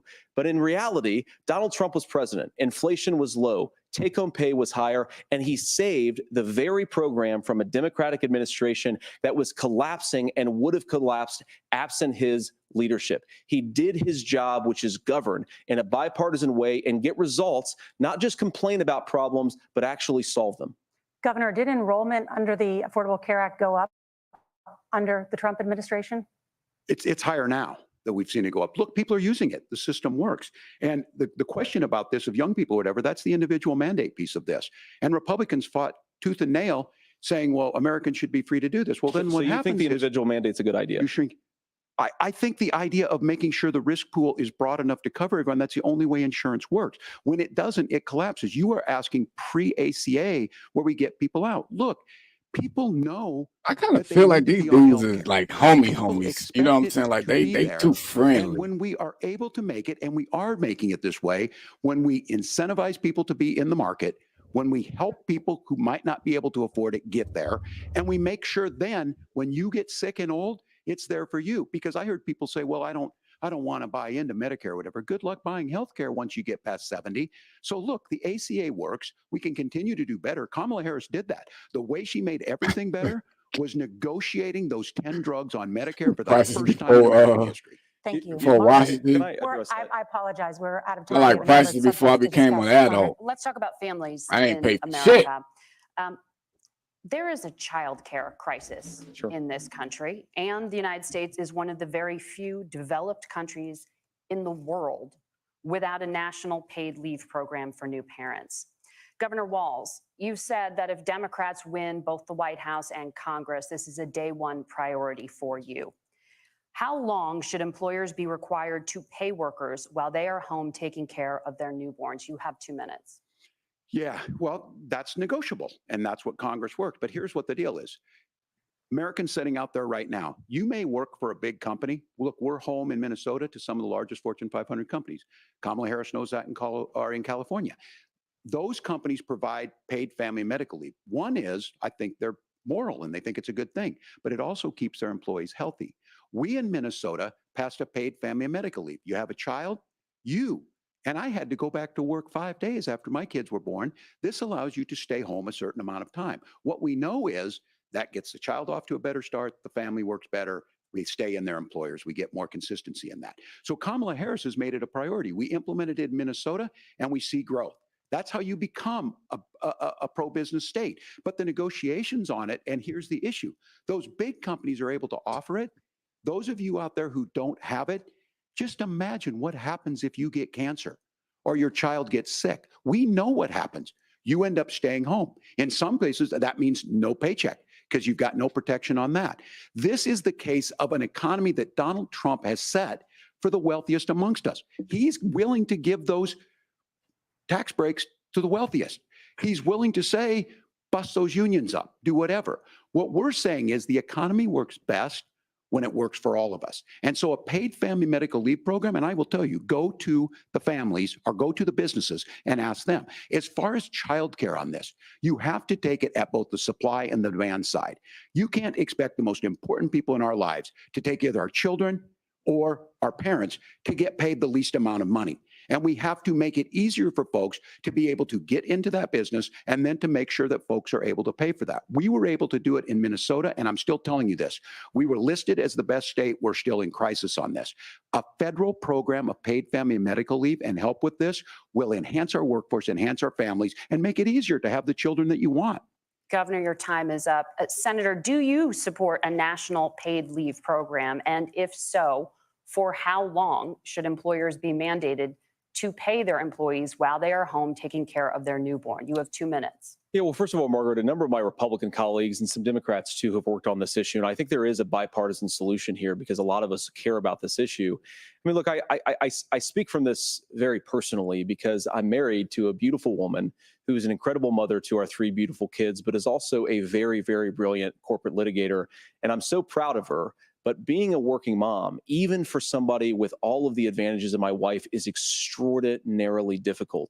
And it's not just difficult from a policy perspective. She actually had access to paid family leave because she worked for a bigger company. But the cultural pressure on young families and especially young women I think makes it really hard for people to choose the family model they want. A lot of young women would like to go back to work immediately. Some would like to spend a little time home with the kids. Some would like to spend longer at home with the kids. We should have a family care model that makes choice possible. And I think this is a very important substantive difference between Donald Trump and Kamala Harris's approach. I mean, look, if you look at the federal programs that we have that support paid family leave right now, the Community Development Block Grant, and there's another block grant program that spends a lot of money from the federal government. These programs only go to one kind of childcare model. Let's say you'd like your church maybe to help you out with childcare. Maybe you live in a rural area or an urban area and you'd like to get together with families in your neighborhood to provide childcare in the way that makes the most sense. You don't get access to any of these federal monies. We want to promote choice in how we deliver family care and how we promote childcare, because look, it is unacceptable. And, you know, of course, Tim and I have been on the campaign trail a lot the past 7 or 8 weeks. And one of the biggest complaints I hear from young families is people who feel like they don't have options, like they're choosing between going to work or taking care for their kids. That is an incredible burden to put on American families. We're the only country that does it. I think we could do a heck of a lot better. Senator, thank you. You have also said, Senator Vance, many things about the American family. The Federal Reserve says parents will spend nearly as much on childcare as they do on housing each month. So I want to get your thoughts on this. President Trump recently said, as much as childcare is talked about as being expensive, it's relatively speaking not very expensive compared to the kinds of numbers we'll be taking in. Is President Trump committed to the $5,000 per child tax credit that you have described? You have 1 minute. Well, what President Trump said, Margaret, I just want to defend my running mate here a little bit, is that we're going to be taking in a lot of money by penalizing companies for shipping jobs overseas and penalizing countries who employ slave laborers and then ship their products back into our country and undercut the wages of American workers. It's the heart of the Donald Trump economic plan. Cut taxes for American workers and American families, cut taxes for businesses that are hiring and building companies in the United States of America, but penalize companies and countries that are shipping jobs overseas. That's the heart of the economic proposal. And I think what President Trump is saying is that when we bring in this additional revenue with higher economic growth, we're going to be able to provide paid family leave, childcare options that are viable and workable for a lot of American families. Right, Hippie. Can you clarify how that will solve the child care shortage? Well, because as Tim said, a lot of the child care shortage is we just don't have enough resources going into the multiple people who could be providing family care options. And we're going to have to, unfortunately, look, we're going to have to spend more money. We're going to have to induce more people to want to provide child care options for American families, because the reason it's so expensive right now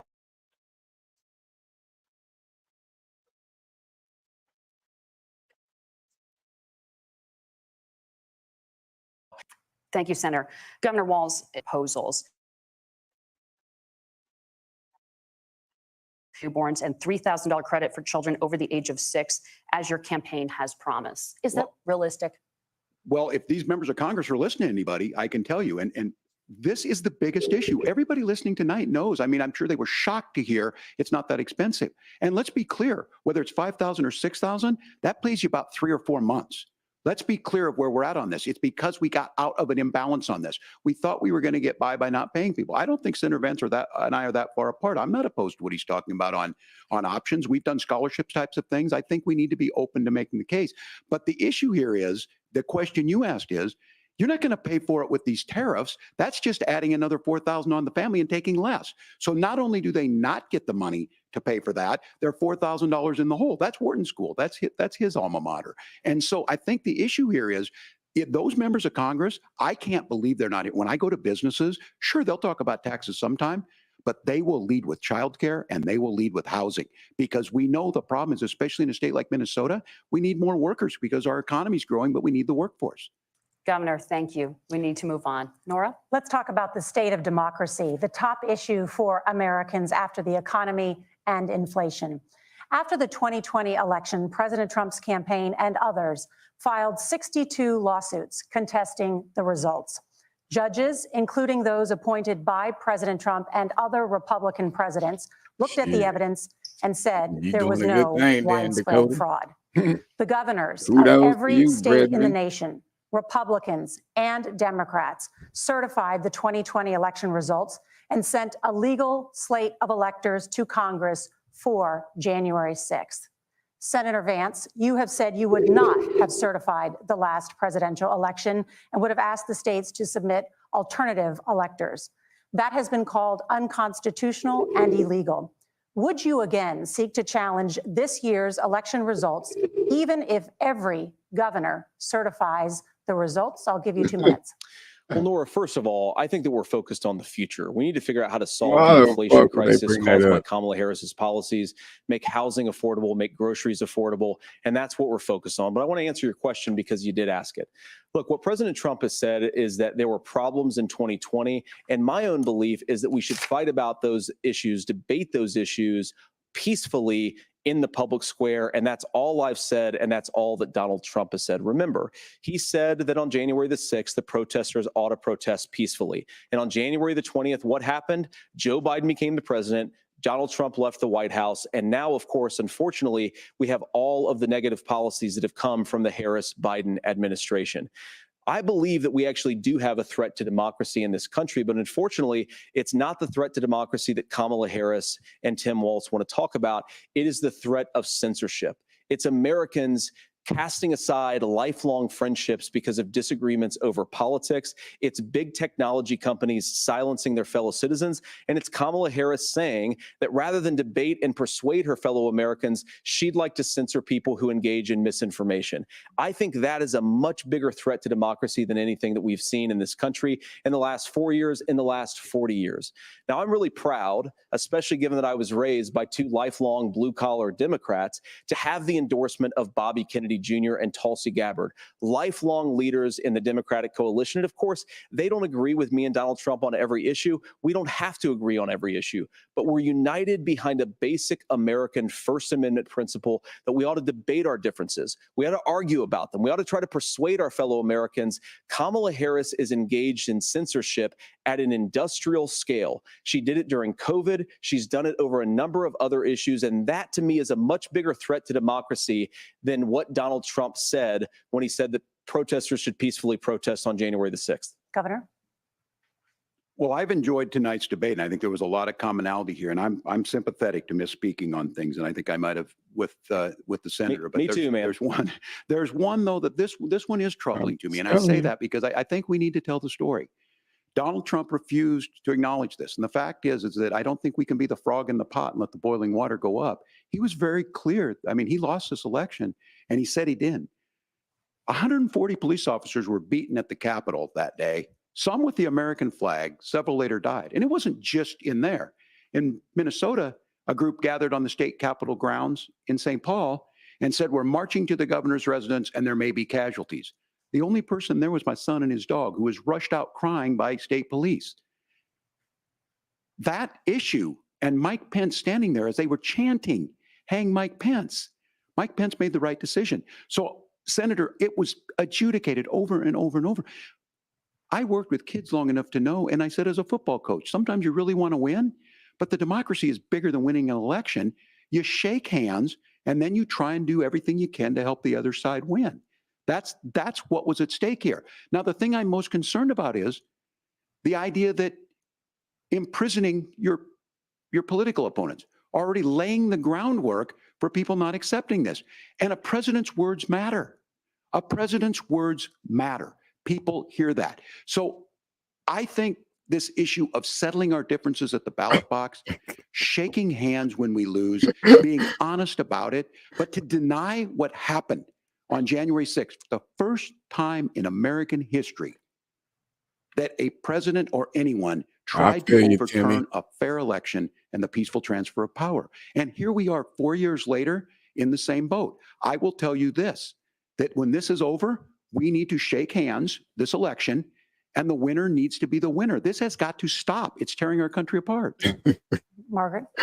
I feel you, Senator Vance, did you it's want to about to be respond? over, right? They only Well, got look, Tim, 90 minutes. First of all, This it's shit could really be over with rich by now. for Democratic leaders to say that Donald Trump is a unique threat to democracy when he peacefully gave over power on January the 20th, as we have done for 250 years in this country. We are going to shake hands after this debate and after this But it's election. just And of crazy course, how they I still think that hanging we on to win, that and I think we're January gonna win. 6th But if shit. Tim Walz is the next vice president, he'll have And- my prayers, he'll have my best wishes, and he'll And have my these help two, I whenever guarantee they he wants homies. it. Look, look, But look, we look. have to remember that for years in this country, Democrats protested the results of elections.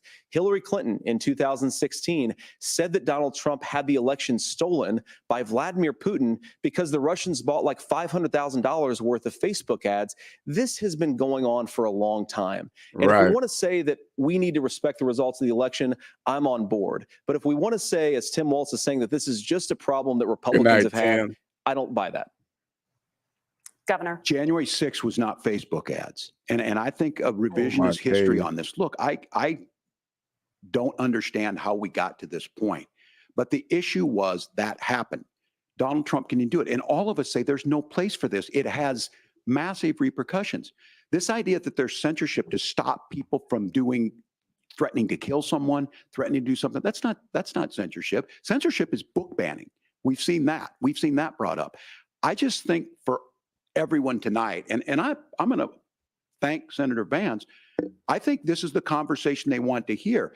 And I think there's a lot of agreement. But this is one that we are miles apart on. This was a threat to our democracy in a way that we had not seen. And it manifested itself because of Donald Trump's inability to say. He is still saying he didn't lose the election. I would just ask that. Did he lose the 2020 election? Tim, I'm focused on the future. Did Kamala Harris censor Americans from speaking their mind in the wake of the 2020 COVID situation? That is a damning non-answer. It's a damning non-answer for you to not talk about censorship. Obviously, Donald Trump and I think that there were problems in 2020. We've talked about it. I'm happy to talk about it further. But you guys attack us for not believing in democracy. The most sacred right under the United States democracy is the First Amendment. You yourself have said there's no First Amendment right to misinformation. Kamala Harris wants to use the threatening or power hate of speech. government and big tech to silence people from speaking their minds. That is a threat to democracy that will long outlive this present political moment. I would like Democrats and Republicans to both reject censorship. Let's persuade one another. Let's argue about ideas, and then let's come together afterwards. You can't yell fire in a crowded theater. That's the test. That's the Supreme Court test. Tim, fire in a crowded theater. You guys wanted to kick people off of Facebook for saying that toddlers shouldn't Senator, wear the masks. governor does That's have the not floor. Fire in a crowded theater. That is criticizing the policies of the government, which is the right of every American. Senator, the governor does have the floor for 1 minute to Please. respond to you. Yeah. Well, I don't run Facebook. What I do know is I see a candidate out there who refused, and now again, and this I'm pretty shocked by this. He lost the election. I'm not, This is not Eli. a debate. It's Not not me. It's not anything anywhere other than in Donald Trump's world. Because look, when Mike Pence made that decision to certify that election, that's why Mike Pence isn't on this stage. What I'm concerned about is where is the firewall with Donald Trump?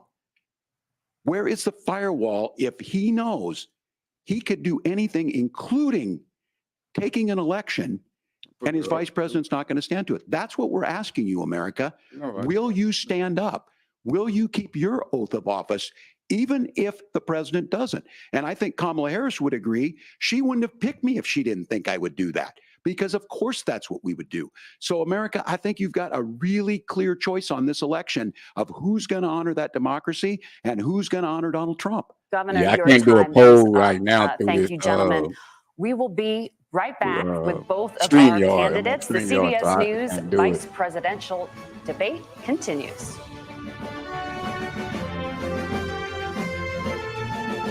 I mean, unless it's somewhere on here and I just haven't found it yet. But let me cut their volume down some, since they ain't talking about shit right now. And I guess when they come back, did she say what they were gonna do? Closing statements or some shit? Because them motherfuckers been talking for a long time now, and ain't been really talking about the goddamn thing. No cap. When you wake up in the morning, we want to be your go-to team. Nate has one of the quickest minds I've ever seen. Tony has a way of making people Yeah, I can't do no poll, bro. Unbelievable question that you're asking at home. I've been told I could talk to a tree, and that's pretty much true. I don't go to work in the morning. I go for coffee with my two good friends, and we talk about the world. Your morning routine just got better. CBS Mornings, weekdays at 7. It didn't seem like anything could happen because nothing ever happens in East Palestine, but it did. Authorities released toxic fumes from 5 derailed train cars. Acute bronchitis due to chemical fumes. Did you ever have these problems before the derailment? Oh, shit. I have no idea, bro. You know, I just saw yesterday that them motherfuckers, they had media day. These various symptoms of bloody noses or difficulty breathing. Well, I was like, oh, they already got media day? But I looked up right now, and the first preseason game is Friday. At 7:30, they playing the Wolves. That we've seen in America. So they play Friday, Sunday, and then off all the way up until Thursday.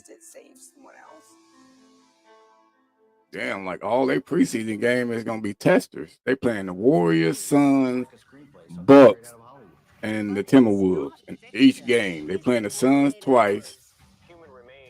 Yeah, the Suns twice and the Warriors twice. There's no physical evidence. The mystery would haunt investigators for years. There's some questions that have to be But again, I want to hear what LeBron got to say about those Diddy parties. I still want to hear what he got to say about that shit. Stories that inform. You can be really old at 60, and you can be really young at 85. Inspire. How do we unlock the power within ourselves to be who we want to be? And brighten your day. The best part of fame is making people feel good. Always send the people home happy. Make every day a little more. On me, right? Doc started playing against the Wolves. Stream now. Played against my squad. I mean, my squad not really the Timberwolves and shit, but of course my team is the Lakers.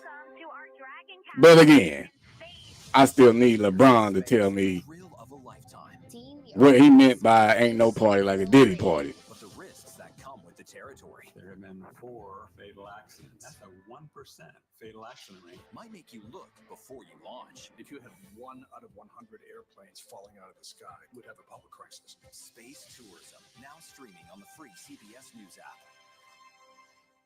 She's the first Black woman on the Supreme Court, and she's determined. Because a whole lot of people was talking shit about LeBron, how he quick to talk up about other shit that go on. Justice Ketanji Brown Jackson. But he quiet as fuck about this. It's like a screenplay, something straight out of Hollywood. Human remains found this week. There's some questions that have to be asked and need to be answered. You know what I'm saying? So let me just, before the debate come back on, if this shit start acting like it's on drugs. Oh my days. Superstar approaching, superstar approaching. I can see clear now. Before the debate come back on. Like, man, this is an unbelievable thing, man. Like everybody know ain't no party like a Diddy party. So yeah, that's what's up. Yeah. Everybody know ain't no party like a Diddy party. So yeah, that's what's up. Yeah. Everybody know ain't no party like a Diddy party. So yeah, that's what's up. Yeah. Everybody know ain't no party like a Diddy party. So yeah, that's what's up. Yeah. Come on, man. Let's get back to this. You are first. You have 2 minutes. Well, thank you, Senator Vance. Thank you to CBS News. And most importantly, thank you to all of you. If you're still up and the folks who miss Dancing with Our Stars, I appreciate it. But look, on me, I heard Tommy asking about that. It matters that you're here. And I'm as surprised as anybody of this coalition that Kamala Harris has built, from Bernie Sanders to Dick Cheney to Taylor Swift, and a whole bunch of folks in between there. And they don't all agree on everything, but they are truly optimistic people. They believe in a positive future of this country and one where our politics can be better than it is. And I have to tell you that that better than it is the sense of optimism that there can be an opportunity economy that works for everyone, not just to get by, but to get ahead. And the idea that freedom really means something, not the freedom of government to be in your bedroom or exam room, but the freedom for you to make choices about yourself. Now, look, we all know who Donald Trump is. He's told us, and as Maya Angelou said, believe him when he told you that. His first inaugural address talked about American carnage. And then he spent 4 years trying to maybe do that. Senator Vance tonight made it clear he will stand with Donald Trump's agenda. He will continue to push down that road. Excuse me. Kamala Harris gives us a different option. Now, I'll have to tell you, I'm going to be careful about the quotes, but there's one that Senator Vance said that does resonate with me. He said, Donald Trump makes the people I care about afraid. A lot of America feels that way. We don't need to be afraid. Franklin Roosevelt was right. All we have to fear is fear itself. Kamala Harris is bringing us a new way forward. She's bringing us a politics of joy. She's bringing real solutions for the middle class, and she's centering you at the heart of that. All the while asking everyone, join this movement, make your voices heard. Let's look for a new day where everybody gets that opportunity and everybody gets a chance to thrive. I humbly ask for your vote on November 5th for Kamala Harris. Governor Walz, thank you. Bro, for one, we definitely need these other countries to be scared of us. I don't know what he's talking about. So The American people for tuning in this evening. And one of the issues we didn't talk about was energy. And I remember when I was being raised by my grandmother, when she didn't have enough money to turn on the heat some nights because Ohio gets pretty cold at night and because money was often very tight.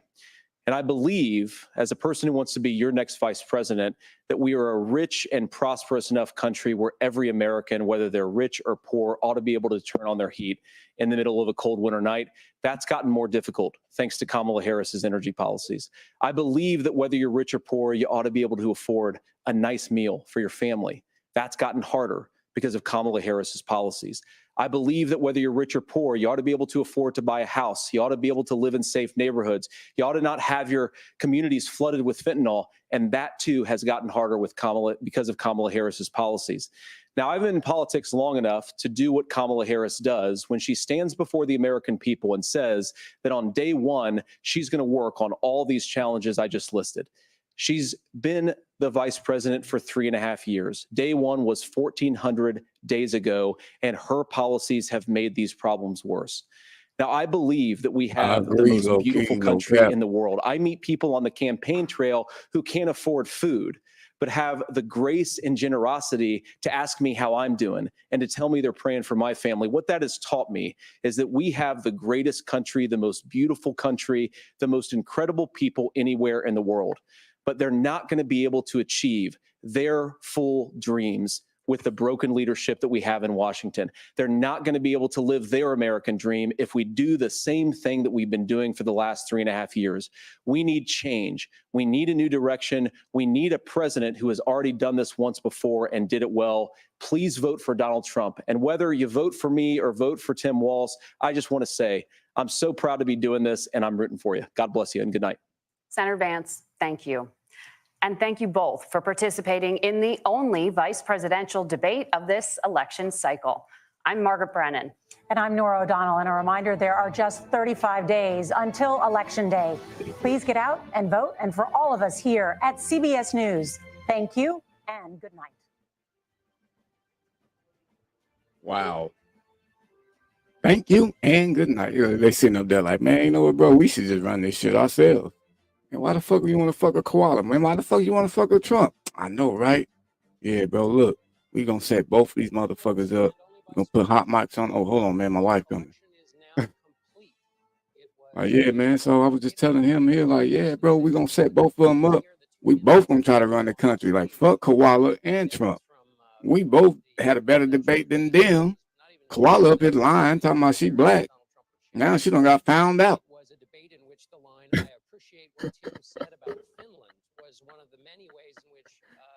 Oh my days, bro. I don't know. That was a super friendly ass debate, if you ask me. Super duper friendly. The top of the news today, which is the Middle East and the kinds of foreign policy surprises that hit any president. Tim Walz made the case that Donald Trump's temperament is unfit for any kind of surprise, cited the members. Let's cut them off because I'm over them for now. But I mean, it was the debate was weak in a sense to me. But I mean, I think they did better than the main candidates. You know what I'm saying?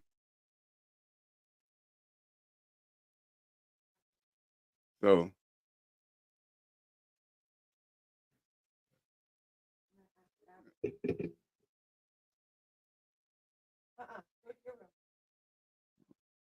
But yeah, man, that shit was crazy.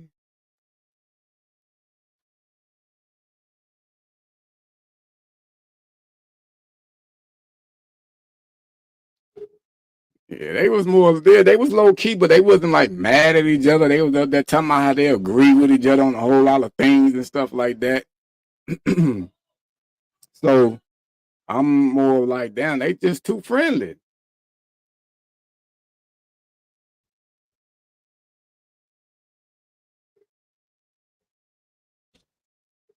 Nah, Dark Star, I did not know that. Shit, I barely know who the fuck Vance was, bruh.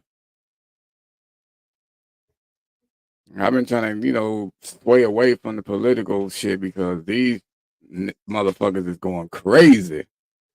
And just the world in general, bro. Nobody's talking. I mean, they talked about child care, but what about the safety of kids? And then they try to shy away from the censorship. That'll keep, people like me from being censored online and being able to say stuff about predators trying to harm kids and shit like that. And then I heard the Waltz dude try to say, oh, it was only for hate speech. And well, shit, y'all consider a whole lot of shit to be hate speech. Because even just fucking talking to a predator, they call that hate speech and bullying. That's censorship to me. How you going to censor me from being able to expose a dude to the world for a crime, basically?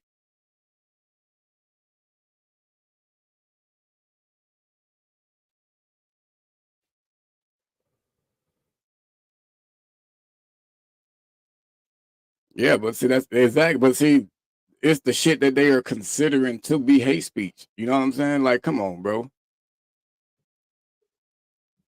Like, it be some stuff they literally. I mean, bro, I could go all day about all the shit that they tried to say that was hate speech.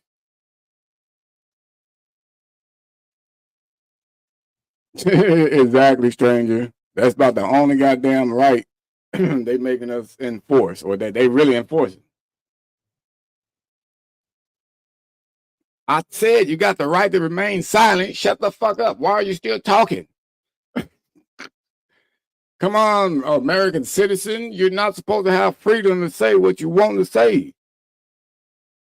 Now, I can understand it when somebody talking about, doing some dumb shit, blowing up something like that. Okay, yeah, I can see you want to censor somebody saying that kind of shit.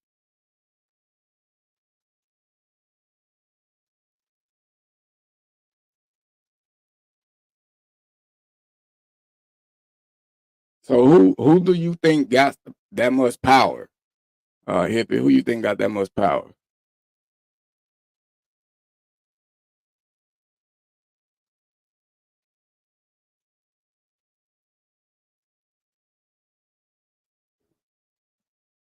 Well, I gotta keep telling too, and also like Kwame, we still want to know what the hell LeBron meant.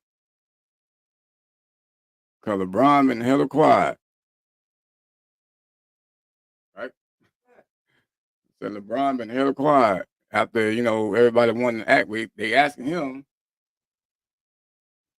or not asking him. Well, a lot of people are asking him on his Instagram, like, why are you so quiet about the Diddy situation?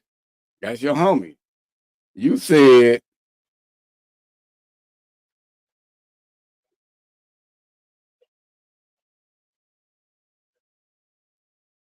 okay, so there's no part like a Diddy part. I get you, LeBron, but we need to hear these answers. Like, what is going on? Did Bronny go there with you to any of those parties? That's what I want to know too. Did Bronny go to any of those parties? Because I saw some. I was telling y'all earlier. I saw something on Snapchat. You know how they put them other little recommended videos at the bottom, and most of them be lying sometimes and shit, or they make you click through like 1,000 fucking parts of the picture before they give you the real story that you clicked in there for.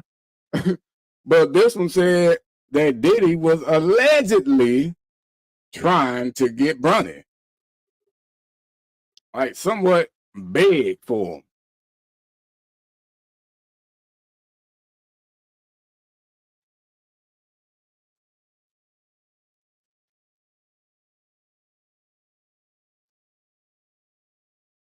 Yeah, like a diddling party. Shit. Well, he said Diddy, but I'm sure he meant diddling. You know what I mean? So I didn't even show it on this side.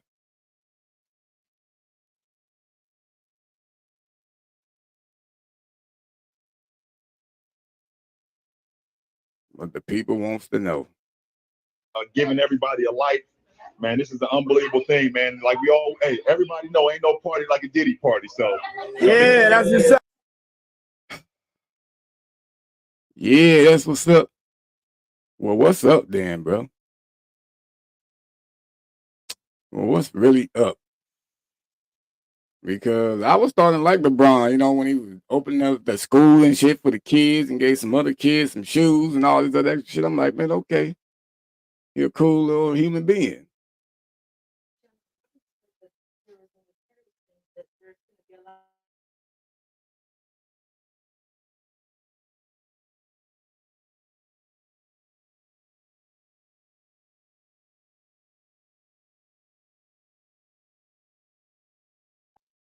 He's circled by dudes. Yeah, I mean, I think one of them is kids or something like that in the back. But the shit is crazy, bro. Just like I told y'all the other day, don't let this shit fully distract y'all from other shit that possibly will be starting to happen in the world. You know, of course, this Diddy shit is real big, but there's got to be more behind it on why they really pushing this shit so hard right now. Because a lot of other celebrities done had run-ins and shit that was, you know, worth talking about, but they hanging on to Diddy. That started out as a goddamn background dancer, possibly, allegedly, you know, was close with Tupac. Like, allegedly, they was, you know, messing around with each other back in the day. That's what started the beef between them. Because they even had some news came out talking about Tupac was gay. That little thug persona he was putting on was just something to put on because that's what obviously was making him his money. So it is a big distraction. That's why I say just don't let none of that shit distract y'all too much. I guarantee you a bunch of people, like mainly say like the younger ones in their 20s, probably even late in their goddamn 30s, don't even know about the fucking missiles and shit that been shot. They so busy trying to get all the good facts about goddamn P. Diddy and who all he done messed with. They done came out with the 9-year-old boy now. So no, you know people really thirsty for that. Who could this 9-year-old have been? Could it have been Bronny James back then? Who is it? Who is that person that they said was being recorded and is higher than P. Diddy himself? But he was being recorded without his knowledge, allegedly. This shit is crazy. The world is fucking crazy.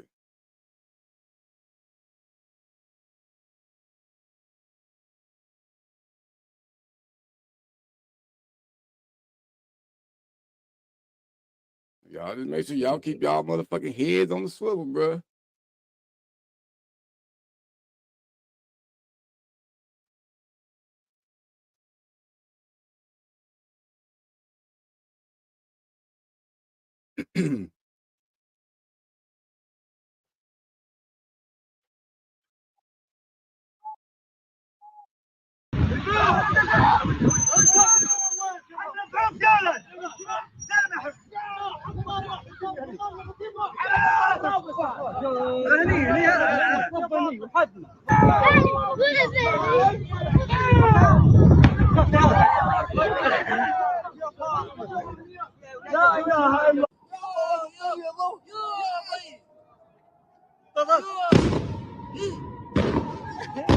וואו, וואו, וואו, וואו, וואו!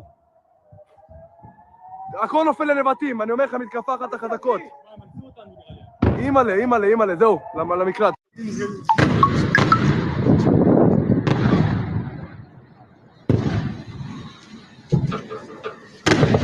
חוש, חוש.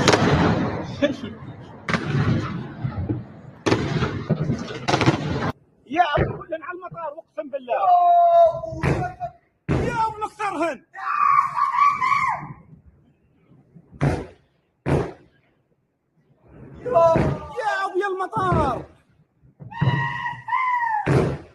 What the fuck?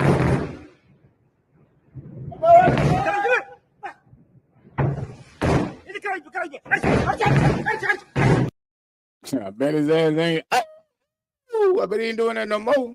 How the fuck was he up there cheering that they was getting bombed?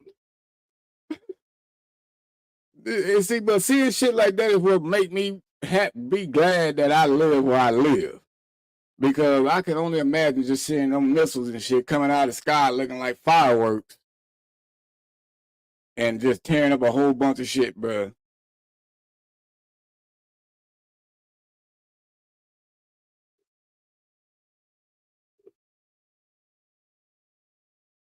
Old boy was literally cheering them motherfuckers on for getting bombed.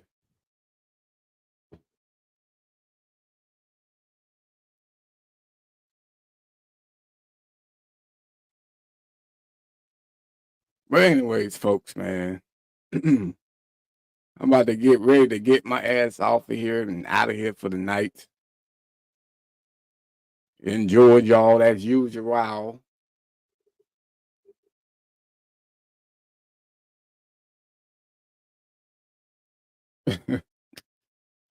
Well, got Trump doing his thing. That's why.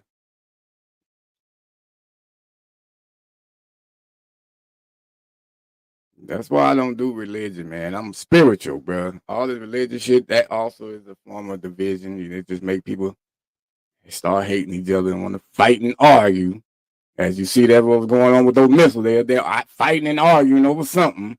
You know, I want my land back or all this other extra shit that they be doing, man. I'm glad you was here. I'm glad you enjoyed it again, Denise. You know, the chat here usually always be cool and calm. Everybody respect each other in this motherfucker. You know, sometimes I get on here showing like crazy news videos and we crack jokes about it and shit. Or we just sit here and chit chat and crack the fuck up. But anyways, man, I'm gonna get up out of here, play my little outro shit again that I finally learned how to do. Till next time. Let me see how that works.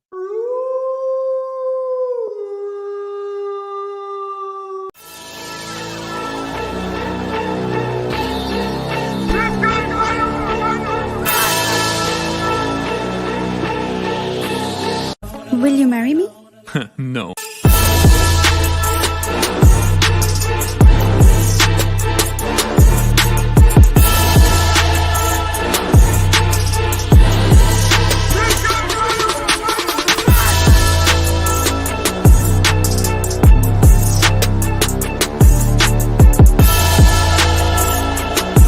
Get over here!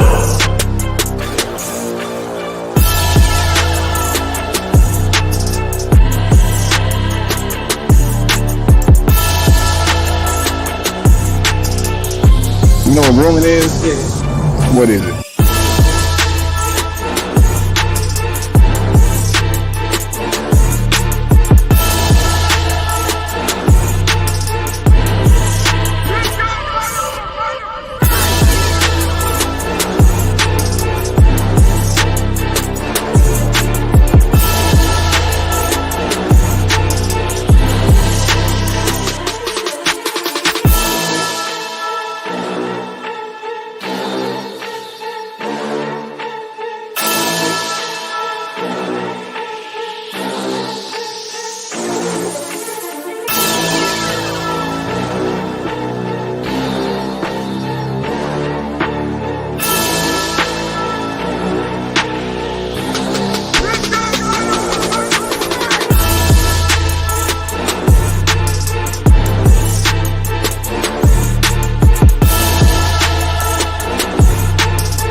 Oh, this shit ain't even in.